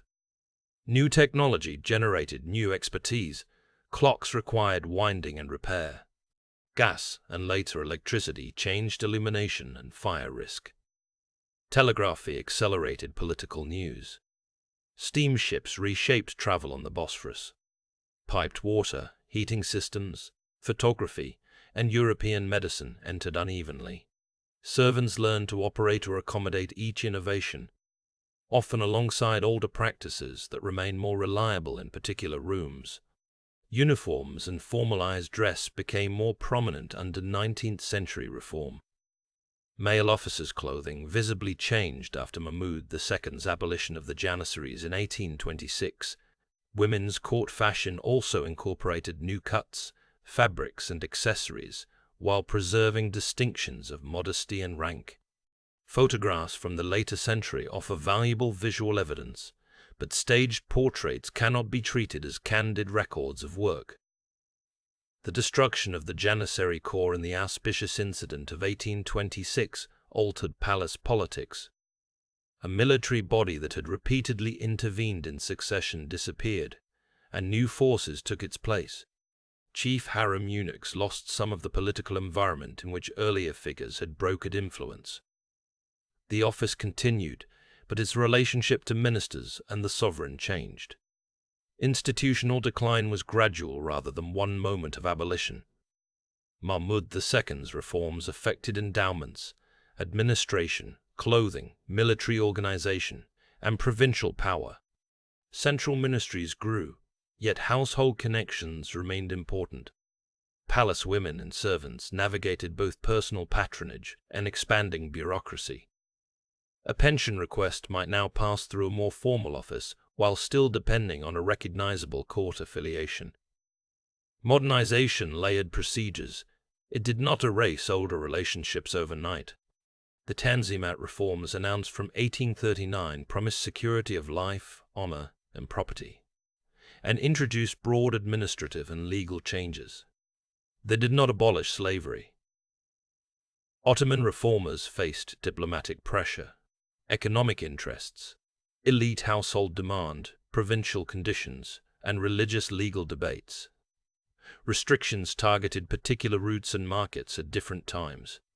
Enforcement varied, and trade adapted through smuggling, euphemism, private sale, or altered paperwork. The empire prohibited the Istanbul slave market in the 1840s, but moving transactions out of a visible market did not end purchase. Diplomatic agreements and decrees later addressed the African slave trade, including routes through the Red Sea and Libya. Officials sometimes freed intercepted captives or punished dealers. At other times, authorities tolerated evasion. A law on paper reveals both reform intent and the persistence of the activity it tried to control. British anti-slavery diplomats throughout the 19th century. British reports can document routes and negotiations, but they also served imperial interests, and sometimes depicted Ottoman society as uniquely backward, while ignoring coercion within Britain's own empire. Ottoman officials were not simply passive recipients of European morality. Some developed internal arguments against the trade, while others defended household practice or feared political resistance. Islamic legal debate mattered as well. Manumission had long been praised as a pious act, and jurists recognized protections and routes to freedom without declaring ownership itself unlawful. Reformers could draw on religious principles against abuse or trafficking. Abolition in the modern sense required a broader transformation of law and social expectation. That transformation proceeded through decrees, treaties, administrative obstruction, moral argument, war, migration, and the gradual decline of enforceable ownership. The sale and castration of African boys presented a particularly stark challenge. Castration was generally understood as unlawful when performed within Islamic jurisdictions, yet the empire consumed eunuch labor produced by operations elsewhere. Restricting trade attacked the supply while confronting entrenched palace custom. By the later 19th century, the political power of the chief eunuch had diminished greatly. But eunuchs remained present at court into the empire's final decades. Some freed Africans formed communities in western Anatolia and elsewhere, preserving religious and cultural practices while adapting to local conditions. Others remained in former owners' households or urban service, because freedom arrived without property, kin, or secure employment. The annual gatherings associated with African diaspora communities, including traditions later called Dana Bayra in the Hapsama region, point to histories that palace-centered accounts only partly capture. For female palace servants, changing law did not make departure simple. A person might possess a manumission document yet depend economically on her former patron. Another might be described as adopted, a protégé, or a servant while performing duties rooted in an earlier slave relationship. Household language softened as ownership became diplomatically embarrassing. Historians therefore examined practice, payment, mobility, and legal papers, rather than trusting labels alone. Adoption could offer care but could also disguise continuing exploitation. Ottoman Islamic law did not create adoption with exactly the same consequences as modern civil adoption. Guardianship and foster relationships had distinct forms. Late households sometimes presented young female dependents as daughters, while expecting domestic labor and arranging their marriages. Each case requires evidence. A benevolent description in a memoir cannot automatically settle the power relationship. Education for women expanded during the 19th century through state schools, missionary institutions, private tutors, and palace initiatives. Court women learned languages, music, literature, painting, or modern sciences in varying degrees.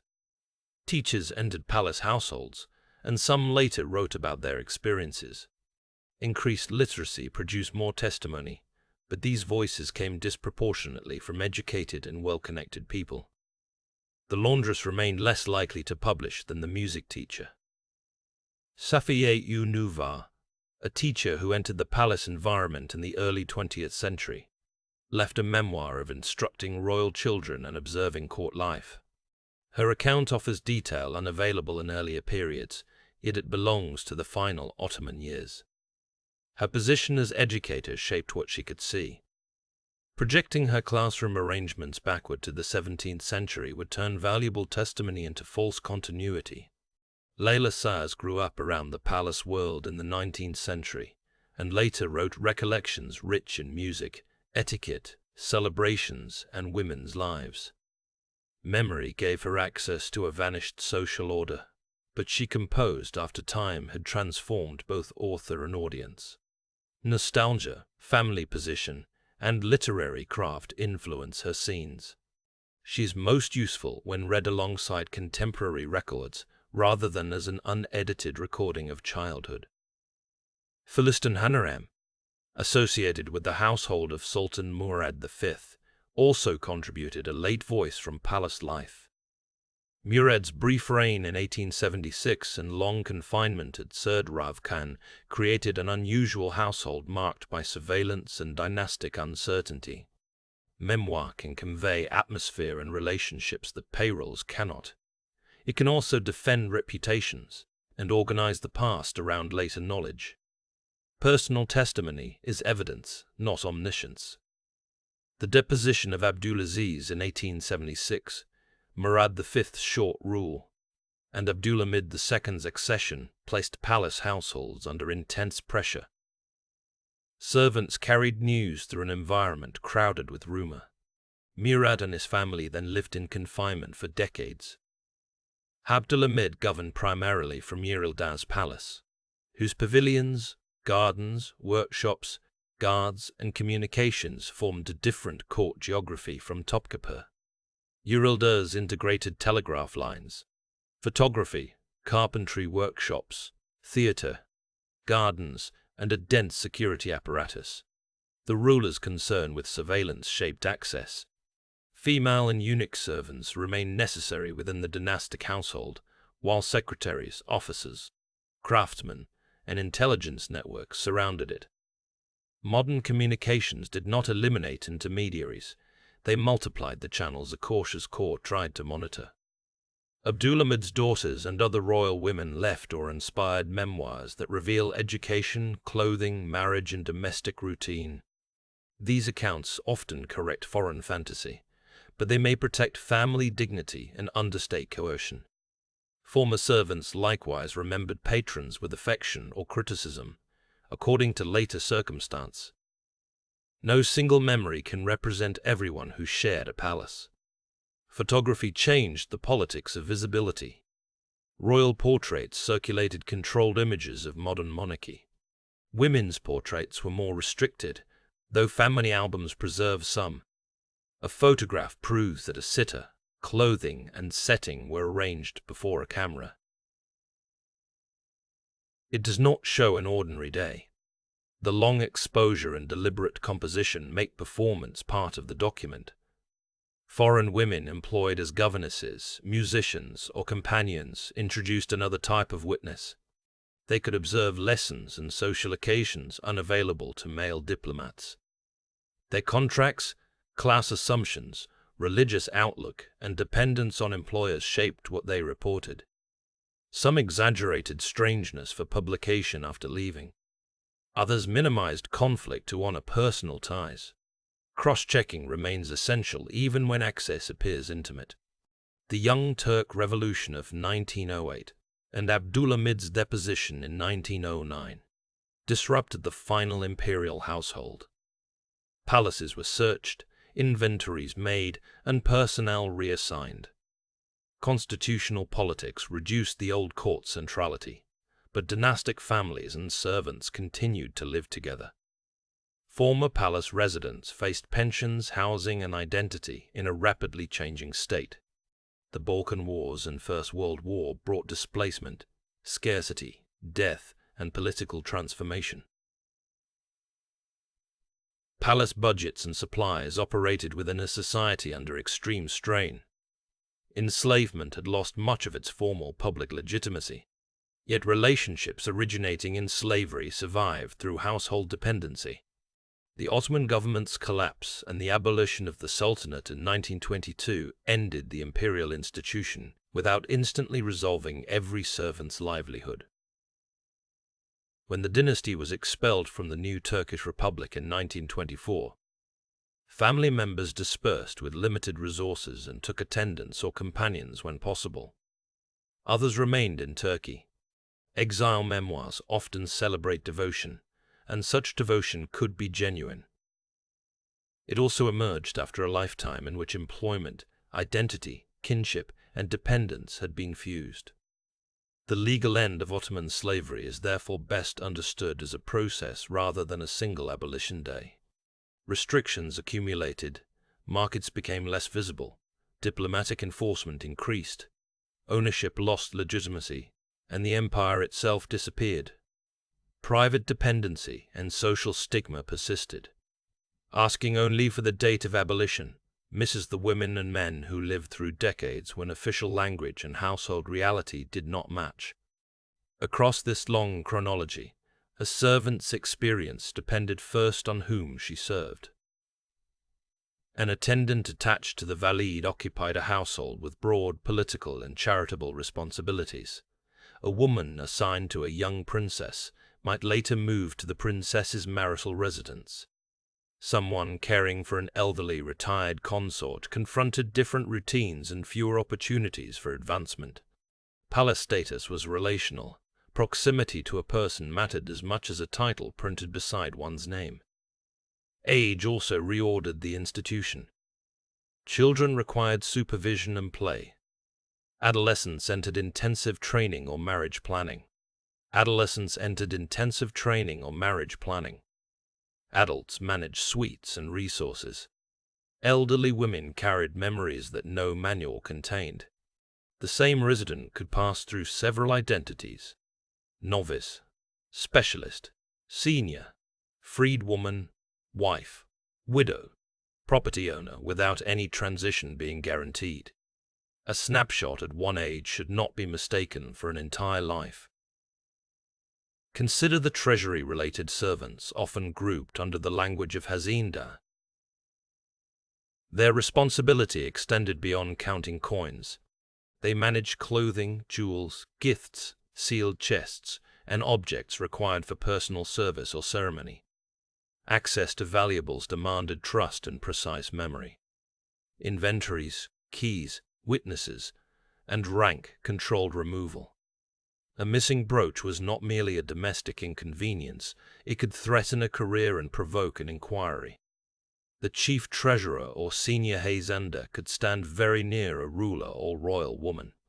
Later palace organizations sometimes ranked several Haciendas in order, their titles attempting to arrange into a fixed chart, but 19th century memoirs and earlier registers do not always describe the same system. What survives consistently is the connection among personal attendants, valuables, and confidential access. The Kathuda Kadern, where that office appears prominently, functioned as a senior female steward. She helped coordinate discipline, ceremony, and communication among women's ranks. Foreign writers sometimes compared her to a housekeeper, but that English domestic term can sound too modest for an administrator within an imperial household. Her authority came from delegated trust and could vanish when the patron who sustained it died or lost power. Kalfas supervised work and taught juniors. The word traveled beyond the palace and could denote a skilled or senior practitioner in other Ottoman settings. Inside the harem, a kalfa's knowledge might concern textiles, food service, music, childcare, bathing, or personal attendance. She stood between command and execution, translating a senior's wishes into manageable tasks. That middle position could expose her to blame from both directions. Ustas represented mastery and seniority, though particular lists used the term differently. An usta might lead a service function or hold broad respect as an experienced woman. Skill alone did not create rank. Loyalty and patronage remained decisive. A brilliant craftswoman with a weak sponsor could advance less rapidly than an adequate attendant trusted by a powerful suite. Institutions reward competence through social judgment, not through competence in isolation. Wet nurses occupied a category shaped by the body. Lactation made their service time sensitive, and milk kinship extended its consequences beyond the feeding period. A nurse could receive honor and gifts because she had sustained a royal infant. Her own child and relatives might become connected to the dynasty. Yet entering milk service could also separate her from her baby or redirect care toward a more powerful household. Celebrating intimacy should not hide that possible cost. Midwives moved through spaces that formal male authority could not easily enter. They assessed pregnancy, assisted labor, cared for newborns, and delivered news whose political significance could be enormous. Expertise combined learned techniques with experience passed among women. A midwife attending royal births might gain prestige in the city. Failure, even when unavoidable, could bring suspicion in a world with limited explanations for maternal and infant death. Female physicians and healers appear less consistently, while household remedies remain visible through ingredients, purchases, and memoir. Rose water, syrups, ointments, cautery, dietary changes, and baths belong to contemporary therapeutic repertoires. Remedies could be soothing, ineffective, or harmful by modern standards. Historical understanding asks what practitioners believed a treatment did and how knowledge circulated, not simply whether it meets current clinical evidence. Wardrobe attendants preserved the social language of clothing. They knew when a fabric suited mourning, celebration, prayer, travel, or informal residence. They managed seasonal exchanges and garments altered by pregnancy, illness, or changing fashion. Fabric carried smells from storage, smoke, perfume, and the body. Airing and scenting were both maintenance and sensory presentation. The labor was intimate, repetitive, and highly visible when anything went wrong. Jewelry attendants handled another layer of bodily presentation. Fastening a necklace or arranging a headdress required steady hands near a superior's face. Pieces might be gifts from foreign courts, inherited family objects, products of Istanbul workshops, or assets purchased for portable wealth. Identifying an item's origin could matter during estate settlement. The servant who remembered its history preserved information no ledger fully captured. Coffee attendants have attracted romantic anecdotes because their service occurred close to conversation. Their actual importance lay in repeated reliability. They prepared utensils, coordinated timing, maintained heat, and read the rhythm of a gathering. A cup brought too early could interrupt. Too late could slight a guest. The office combined culinary judgment with social intelligence, and its holders could become trusted without ever formally entering politics. Sherbet and water service followed different etiquette. Chilled drinks depended on seasonal ice or snow stored and transported through specialized systems. Sweeteners and flavorings reflected both medical ideas and taste. Cups, ewers, cloths, and trays announced rank. What appears in a painting as effortless refreshment condensed agricultural production, trade, storage, kitchen work, and rehearsed presentation. Bath attendants worked where valuables were removed and bodies were vulnerable. Trust was therefore essential. They guarded garments and jewelry, prepared towels, assisted mobility, and maintained privacy among a group that already knew one another's ranks. The bath could relax hierarchy temporarily through conversation, but it never erased it. Who poured water, who sat where, and who could request help remained socially meaningful. Musicians trained through repetition that rarely appears in court chronicle.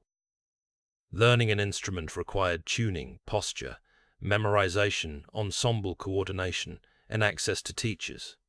Performers might be given as gifts or transferred among households, because artistry increased value. Some later obtained freedom and continued musical careers. Their contribution complicates the boundary between servant and artist, without removing ownership from the picture.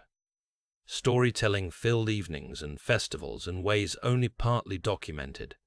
Tales, poetry, shadow plays, riddles, and humorous imitation created shared cultural references. Oral performers could adapt material to an audience's age and status.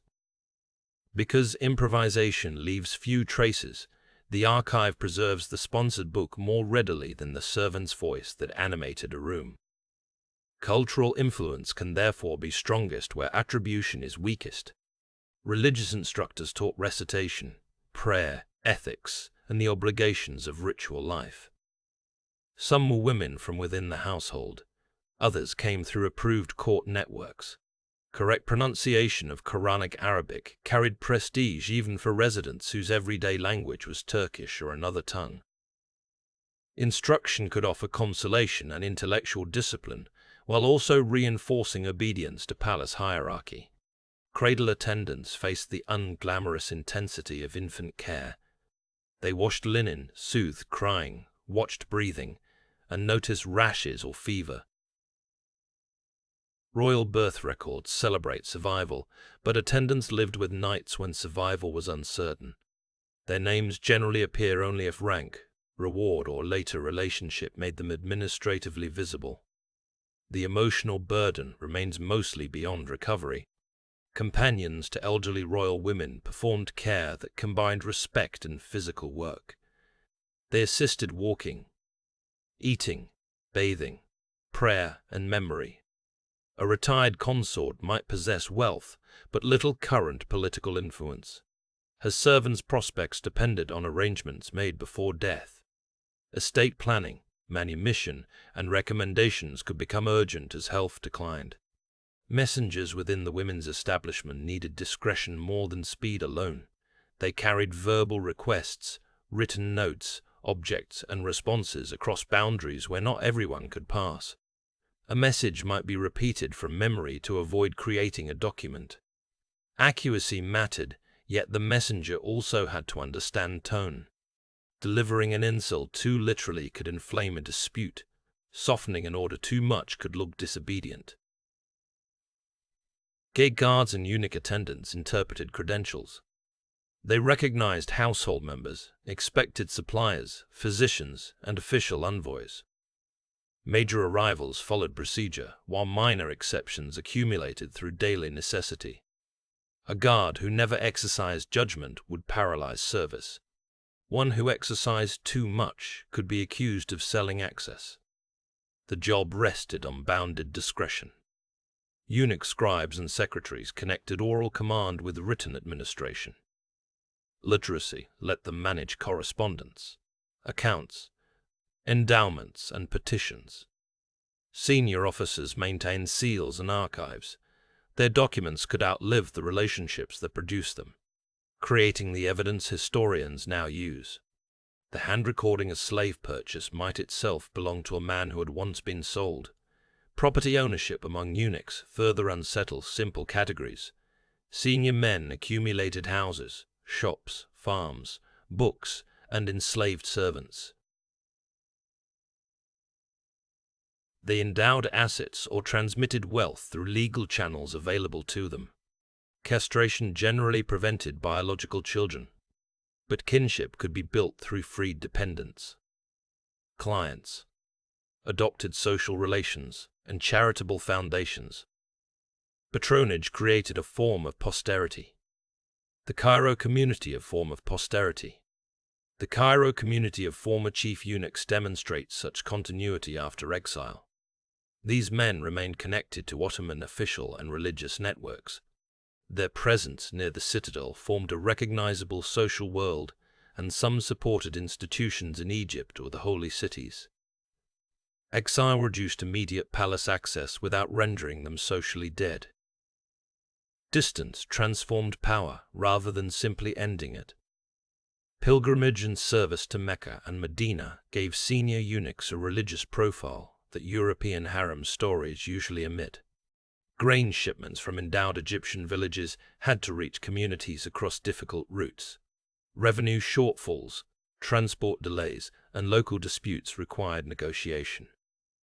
The chief eunuch's titlate in Istanbul door therefore intersected with farmers, ship captains, judges, scholars, and the poor far from the Bosphorus.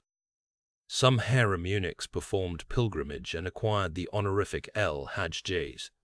Piety, reputation, and office reinforced one another, though motives cannot be reduced to career strategy. A charitable founder sought spiritual merit in a religious culture that valued continuing good works. The same individual could sincerely support worship and vigorously pursue political influence. Historical people rarely remain within one moral category. Junior eunuchs had far less control over their futures. They learned language, palace order, and guard duty under seniors. Their bodies marked them publicly as members of a distinct institution. Promotion depended on discipline and patronage. Many never approached the power of a chief. Concentrating on spectacular careers can make the suffering and routine service of the majority disappear. Race shaped how later memoirs remembered eunuchs. Authors sometimes assigned comic speech, exaggerated loyalty, anger, or childishness, according to stereotype. These portrayals may contain observations wrapped in prejudice. Reading them requires separating described events from the author's assumptions. The servant's own interpretation is often missing, so reproducing the joke without criticism would repeat the social hierarchy that silenced him. Names among African eunuchs could be Arabic, Turkish, or honorific, and they do not reliably identify birthplace. The title Bayher, Mehmed, Suleiman, or Osman marks incorporation into an Islamic court world, not an original language. Regional identity could persist privately or through connections in Egypt and the Red Sea.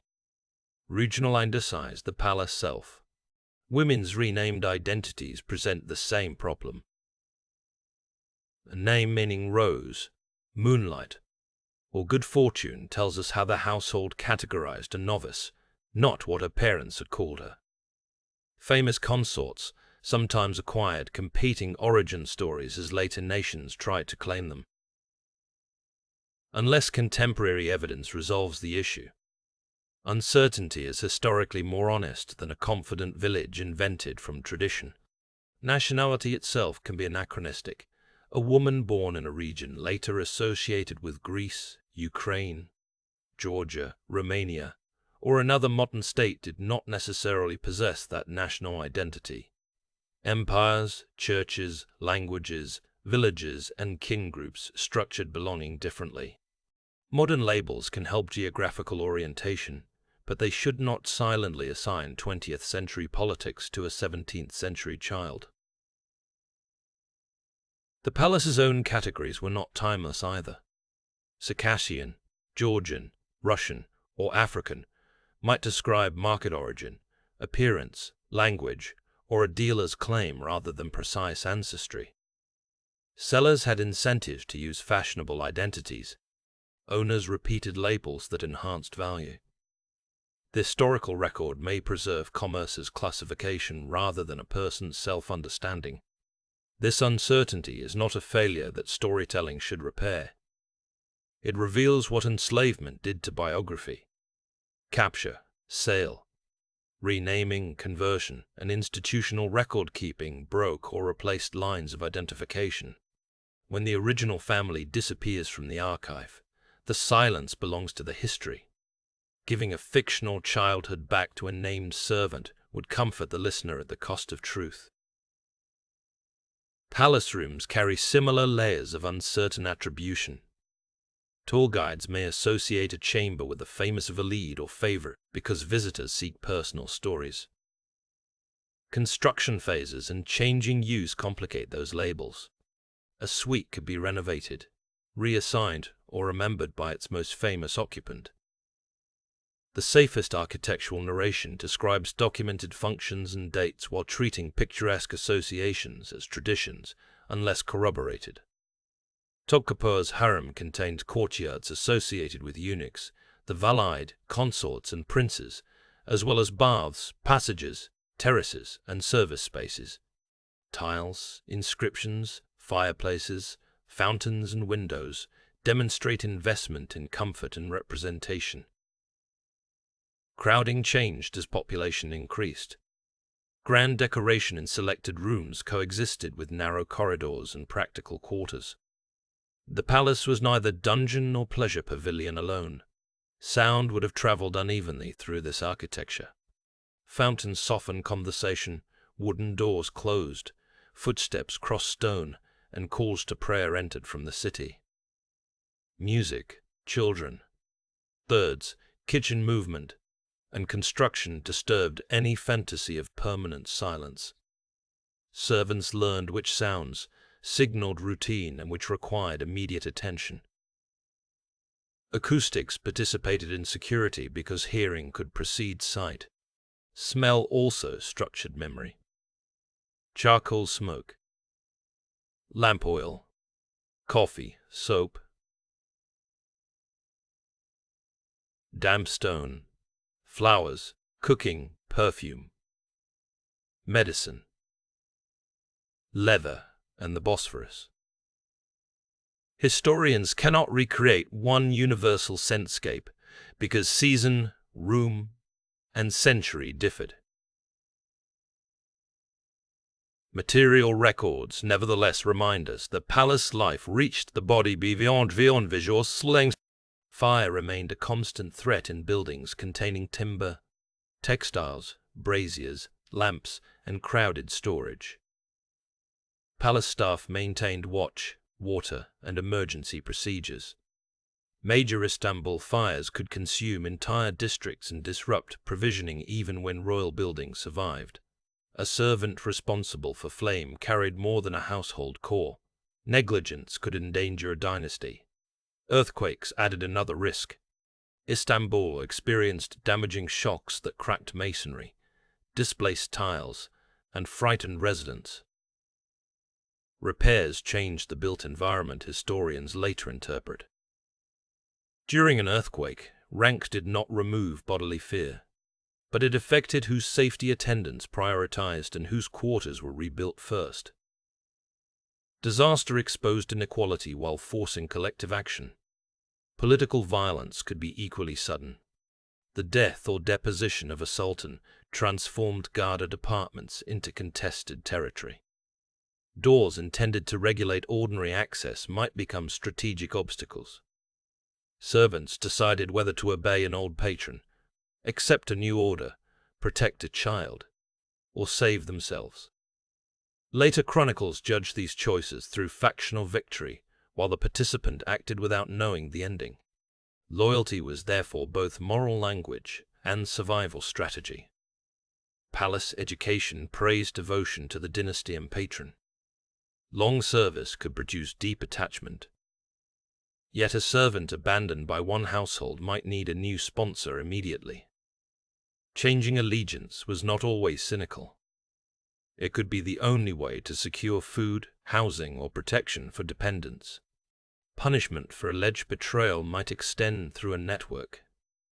Relatives, clients, and servants of a disgraced figure could lose positions. Conversely, a successful patron elevated followers.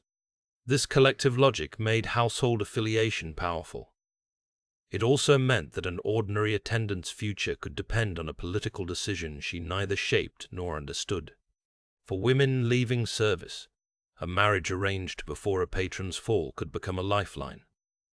A trousseau converted palace gifts into household capital. Recommendations connected husbands to office. Continued visits maintained identity. If the patron died first, promised support could disappear unless documented or defended by another senior figure. Widowhood created new choices and vulnerabilities. A former palace woman might manage property independently, remarry, join a relative's household, or petition the court. A palace affiliation could attract assistance, but debts and inheritance claims could reduce an estate quickly. Court records show legal capacity in action without proving that litigation was easy or outcomes equal. Neighborhood relationships complicate the image of Saralile women as aloof bearers of court culture. They bought from local shops, employed neighbors, used nearby baths, attended mosques, witnessed documents, lent money, and joined charitable networks. Palace manners could confer distinction, yet daily life required participation in ordinary urban reciprocity. Former servants were links between elite and neighborhood worlds. Their homes sometimes contained enslaved girls being trained according to palace ideals. A Saraylı woman might present such a girl to court, arrange her marriage, or retain her in domestic service. This reproduced the institution beyond imperial walls. Cultural transmission and human ownership traveled together, reminding us that former victims could become agents of continuity. Children born after a freed woman's marriage did not inherit her former slave status. They could benefit from her palace connections and father's office. Maternal history might be a source of pride, because court training carried prestige, or a fact muted by later families uncomfortable with enslaved ancestry. Genealogical silence can therefore reflect both trauma and social mobility. Descendants sometimes preserved objects, recipes, songs, etiquette, or stories attributed to a palace ancestor. Such family memory is valuable but fluid. Generations compress chronology and attach famous names to uncertain encounters. An heirloom proves continuity of possession more readily than every detail of the tale surrounding it. Oral history deserves respect alongside verification. Tombstones can recover women omitted from narrative sources. Formula, calligraphy, headgear motifs, dates, and titles locate a person within religious and social conventions. Weathering and cemetery destruction have erased many examples. Urban redevelopment, displaced graves, and inscriptions were sometimes reused. The surviving stone is therefore a sample shaped by preservation as much as by past status. Death within the palace activated ritual labor.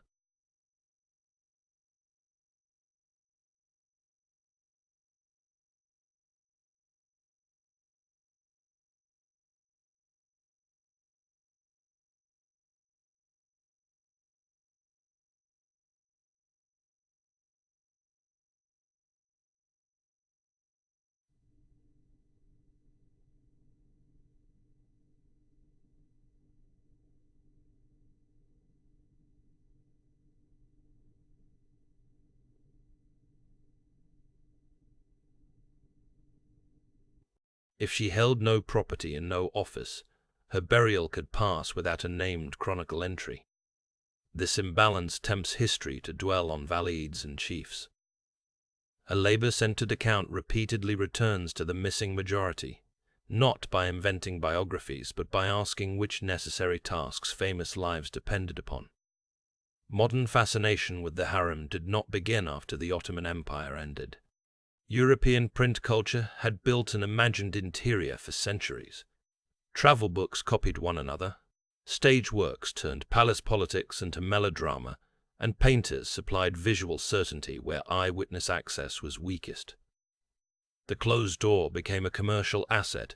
An author could claim that secrecy made his revelation valuable even when secrecy was the reason he could not verify it. Jean-Auguste Dominique Ingres never visited the Ottoman Empire, yet his harem paintings became canonical images of an East available to a European gaze.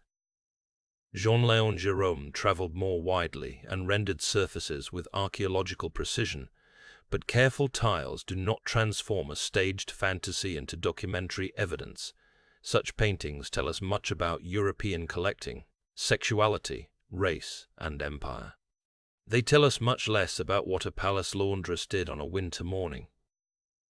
The term odalisque caisse followed a similar path. It derives through European usage from the Turkish odalerik, someone associated with a room, but Western art turned it into a generic reclining nude. That shift erased service and intensified erotic availability.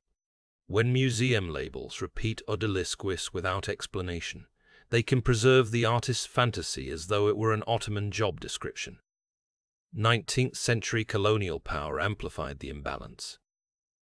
European states occupied or dominated territories across North Africa and the Middle East, while consuming images of supposedly timeless Eastern despotism.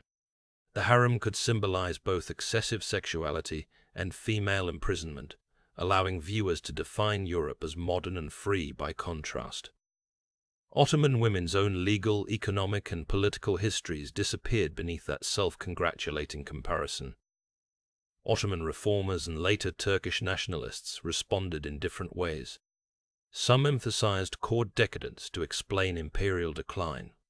Others defended dynastic households against foreign slander. Both approaches could marginalize servants. The first reduced them to symptoms of corruption. The second softened coercion to protect national dignity. Social history asks a less flattering and more useful question. How did the institution actually organize people, work, and power? The decline thesis once portrayed the empire after Suleiman as a long decay marked by palace women and eunuchs interfering in government. Modern scholarship has challenged that framework. 17th and 18th century changes can be understood as adaptation to new military, fiscal, and political conditions rather than simple collapse. Blaming feminized or castrated courtiers also reveals the gendered assumptions of historians who equated legitimate rule with autonomous men. Correcting that bias does not require declaring every intervention wise. Kozum, Turhan, a chief eunuch, or a grand vizier could pursue harmful policies, private interest, or violent rivalry. The point is to evaluate action with the same standards used for male office holders, rather than treating female or eunuch influence as corruption by definition. Household politics were the political language of the era, not an intrusion from outside politics. The history of slavery underwent a parallel revision. Older court narratives highlighted manumission and elite success. Later scholarship traced sale, family rupture, racialization, sexual vulnerability, and the persistence of trade despite reform. Both mobility and coercion belong in the evidence. If one is omitted, the Ottoman case becomes either a fairy tale of advancement or a copy of another slave system with different institutions ignored. Comparison with Atlantic slavery can clarify scale, heredity, plantation labor, race, and law, but only if difference is not turned into a contest of suffering. Ottoman household slavery was generally not based on automatic hereditary status through the mother in the same way as many Atlantic colonies. Pathways to manumission were significant.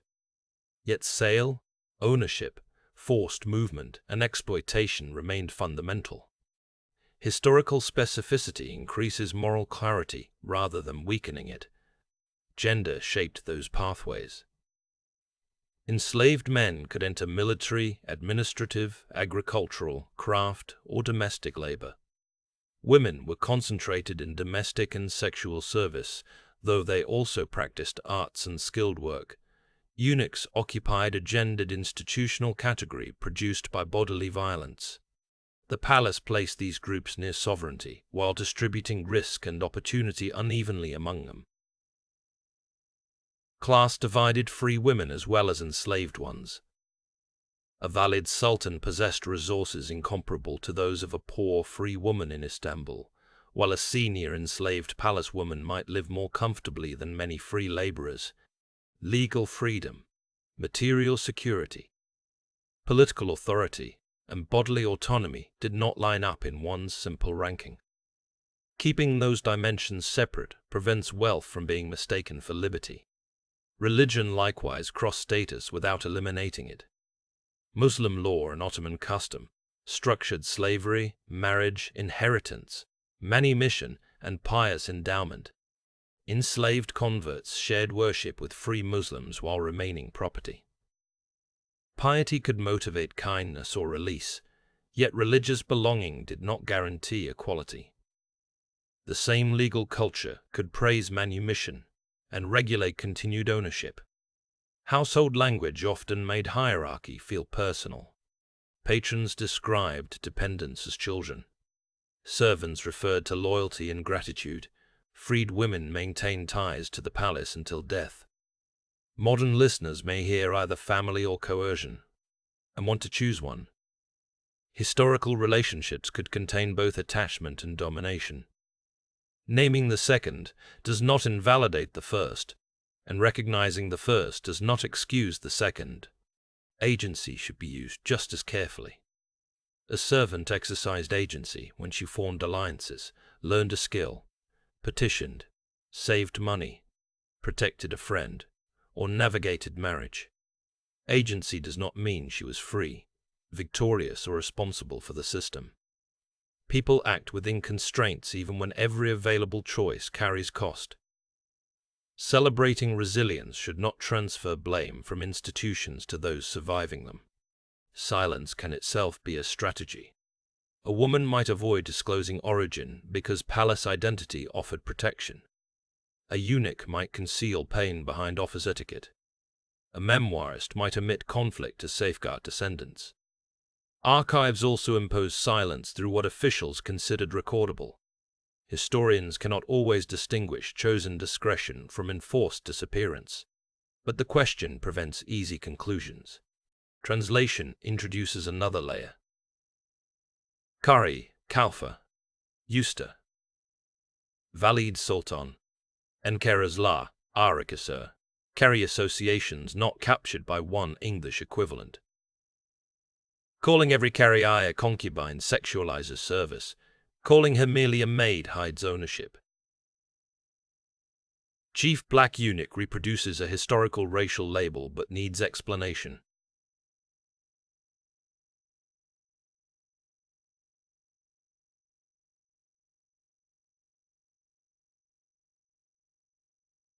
Pronunciation and spelling vary because Ottoman Turkish used Arabic script, and modern scholarship follows different transliteration systems. The same name may appear as Kusum, Kozum, Korzum, or forms with additional diacritics. Variation does not indicate different people. For narration, intelligibility matters, but simplifying every term can strip away distinctions. A few carefully explained words are more useful than a parade of exotic vocabulary. Chronology protects against another common error.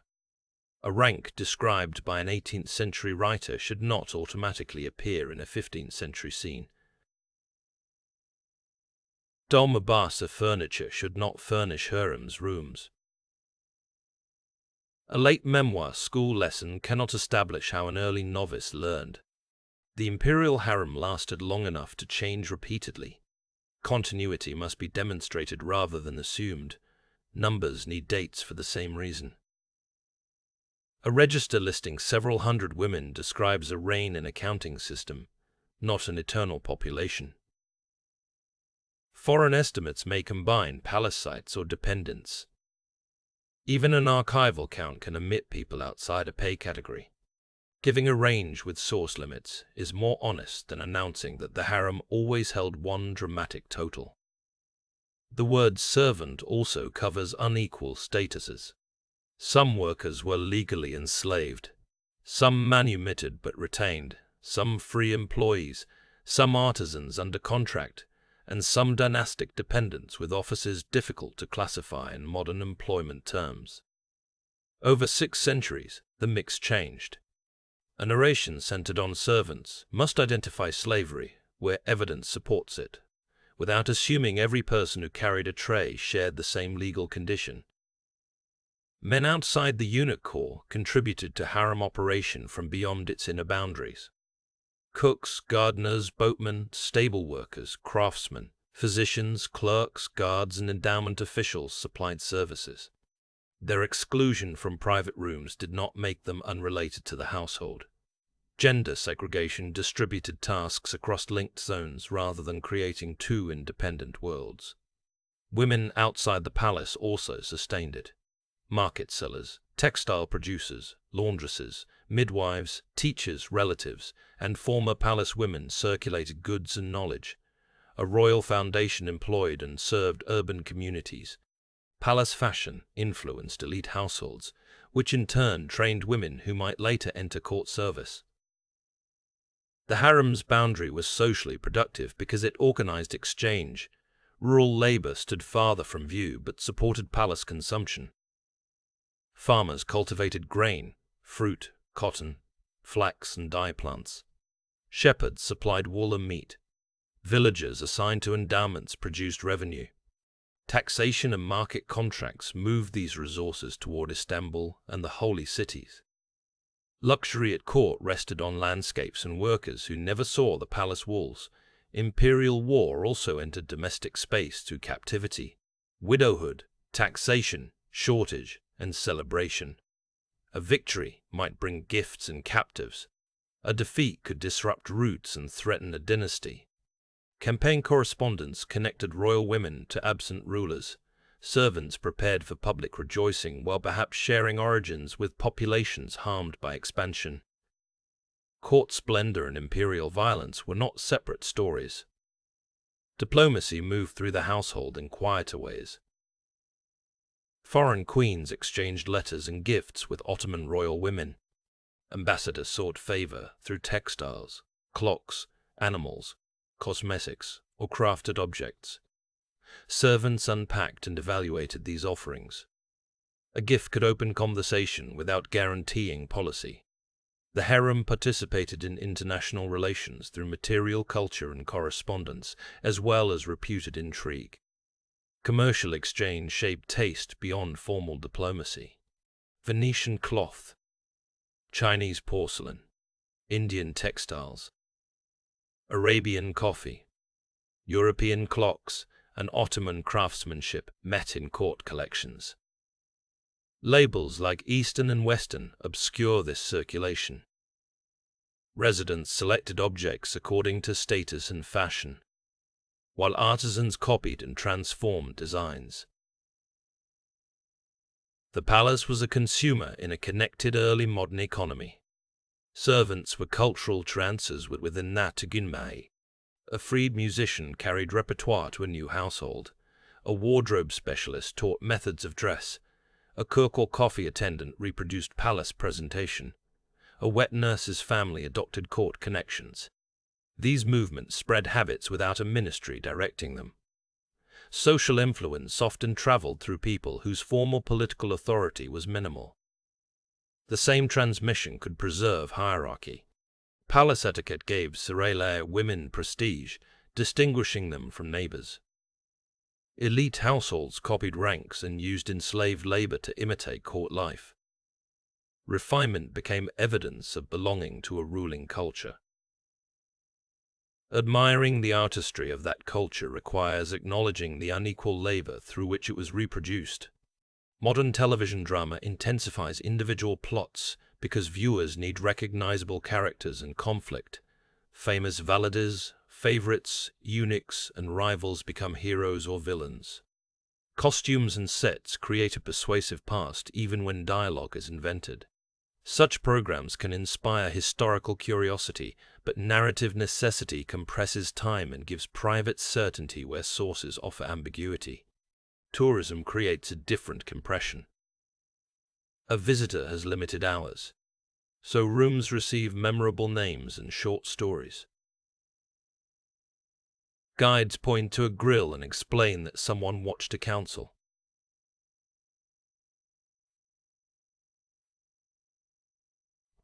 Good interpretation tells visitors when a label is conventional rather than documented.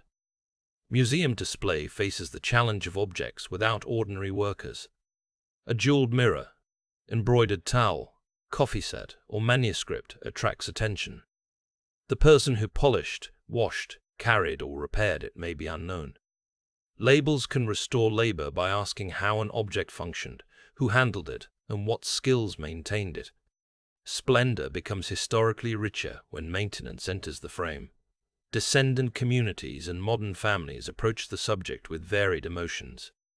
Enslaved ancestry may be painful, prestigious through palace connection, or both. African Turkish histories confront racism and long public neglect. Caucasian diaspora memories include expulsion as well as elite court stories. No single national narrative can contain these overlapping inheritances. Gender politics also shapes present interpretation. Some readers use the harem as proof that Muslim women were universally imprisoned. Others defend it as a domain of female solidarity and power. Evidence supports neither totalization. Royal women could exercise major authority. Enslaved servants could form meaningful bonds, and patriarchal ownership still structured the institution. Complexity is not evasion when the sources themselves contain unequal truths. The most responsible way to imagine an ordinary day is therefore to avoid one rigid timetable. Duties changed with season, rank, health, ceremony, and reign. We can hear a lamp being trimmed, a lesson corrected, linen folded, a petition dictated, a child soothed, and a gate order repeated because the records establish those kinds of work. We should not assign all of them to one invented girl and call her typical. Instead, think of the institution as overlapping rhythms. Provisioning followed markets and kitchens. Prayer marked sacred time. Childcare answered bodies rather than clocks. Ceremony introduced rehearsals and bursts of labor. Political crisis suspended normal routines. Stipend cycles and clothing distributions created administrative seasons. Hundreds of lives intersected without moving in unison. At the center stood the dynasty's need to reproduce itself and appear sovereign. Around that need grew ranks, rooms, rules, and patronage. Enslaved women supplied much of the intimate labor. Eunuchs enforced and mediated boundaries created by gender segregation. Royal women converted maternal and dynastic position into household authority. Former servants carried palace identity into the city. Every component changed, but their interdependence endured. The institution offered some residence, education, wealth, influence, and honored memory unavailable in their childhood circumstances. That statement is true and incomplete. Many childhood circumstances had been made catastrophic by the very markets that supplied the institution. A career after sale cannot be used to imagine consent before sale. Historical explanation becomes morally evasive when it treats the survivor's achievements as praise for the structure she survived. Nor should every palace relationship be described as false consciousness. People loved patrons, friends, spouses, foster children, students, and colleagues. Some chose to remain connected after legal freedom. Emotion within hierarchy is still emotion. The historian's task is not to expose all affection as fraud, but to place it beside the material conditions that shape dependence and possibility. The lives of eunuchs demand the same double vision. Their bodies bore the consequences of a trade built on forced removal and castration. Some later commanded wealth, founded libraries, guided rulers, and protected dependents. Others performed anonymous guard duty and died with little record. Respecting their accomplishments means refusing to turn bodily violence into the picturesque entrance fee for a powerful career. When sources disagree, uncertainty can sharpen rather than weaken the account. Contradictory population estimates reveal outsider access problems. Competing origin stories expose the politics of national memory. Different rank lists show institutional change. A late memoir beside an early register illustrates how evidence type shapes what can be known. The gaps become part of the history of secrecy, slavery, and record-keeping. Return now to the imagined approach from the Bosphorus. The roofs still conceal more than they reveal, but the unseen interior no longer needs to be filled with reclining figures. It contains a changing household sustained by training and coercion, intimacy and protocol, work and prayer. It reaches through gates into workshops, markets, mosques, embassies, villages, and shipping routes. It reaches backward to families erased by capture and forward to neighborhoods formed after manumission. Behind one door, a senior woman checks a list of garments before a procession. Elsewhere, a novice repeats unfamiliar words under correction. A wet nurse measures a child's breathing.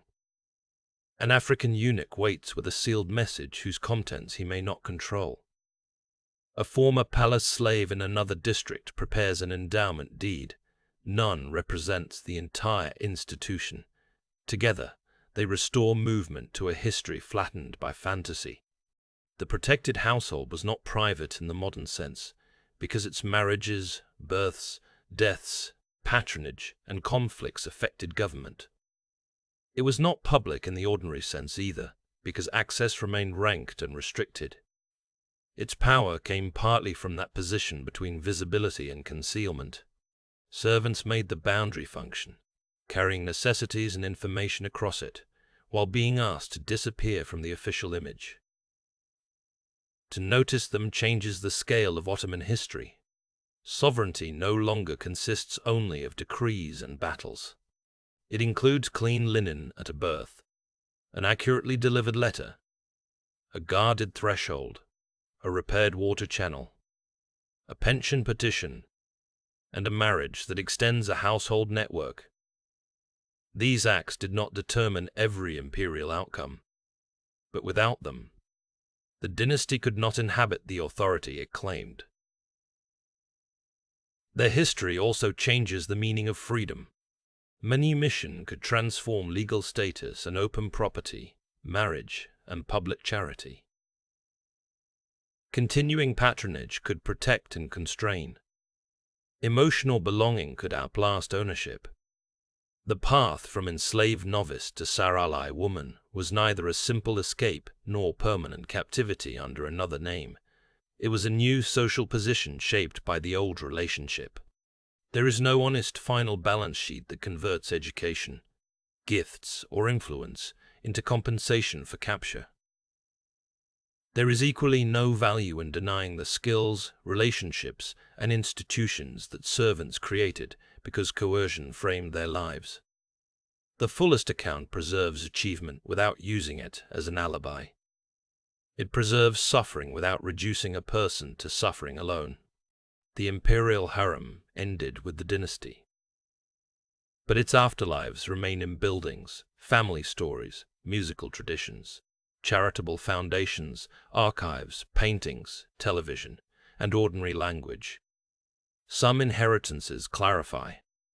Others repeat the fantasy of inaccessible women waiting for a ruler. Asking who worked, who recorded, who crossed the gate, and who was left unnamed provides a way to tell the difference. What finally emerges is not a secret paradise or a single prison. It is an imperial household that could educate and confine, reward and punish, connect and separate. Its servants were not background figures. They were workers, captives, teachers, guards, artists, nurses, administrators, clients, patrons and householders. Their lives belonged to Ottoman political history because political power had to be lived and maintained somewhere. The guarded door can remain closed where evidence fails.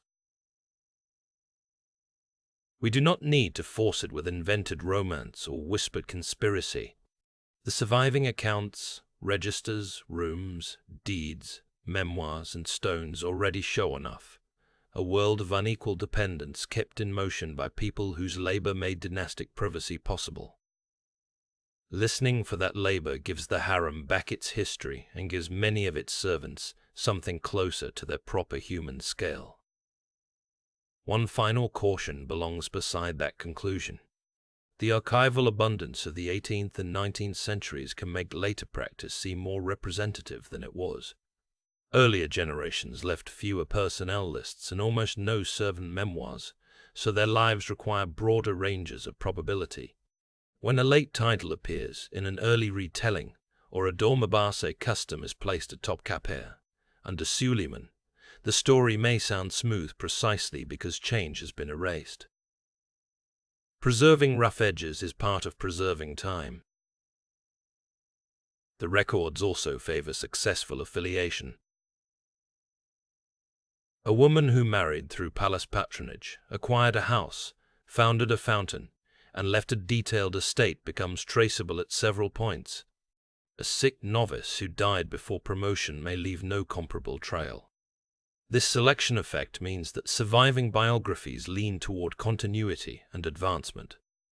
The silent lives do not disprove those opportunities. They prevent us from calculating how widely opportunity was shared. For that reason, the servant's history cannot be completed by collecting only dramatic names.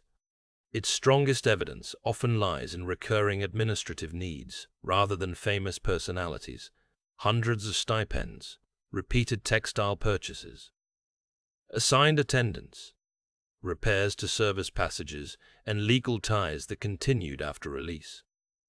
Those patterns establish an institution. Individual stories then show the range within it. Provided no exceptional ascent is promoted into an average life. Seen this way, the harem becomes less mysterious without becoming simple.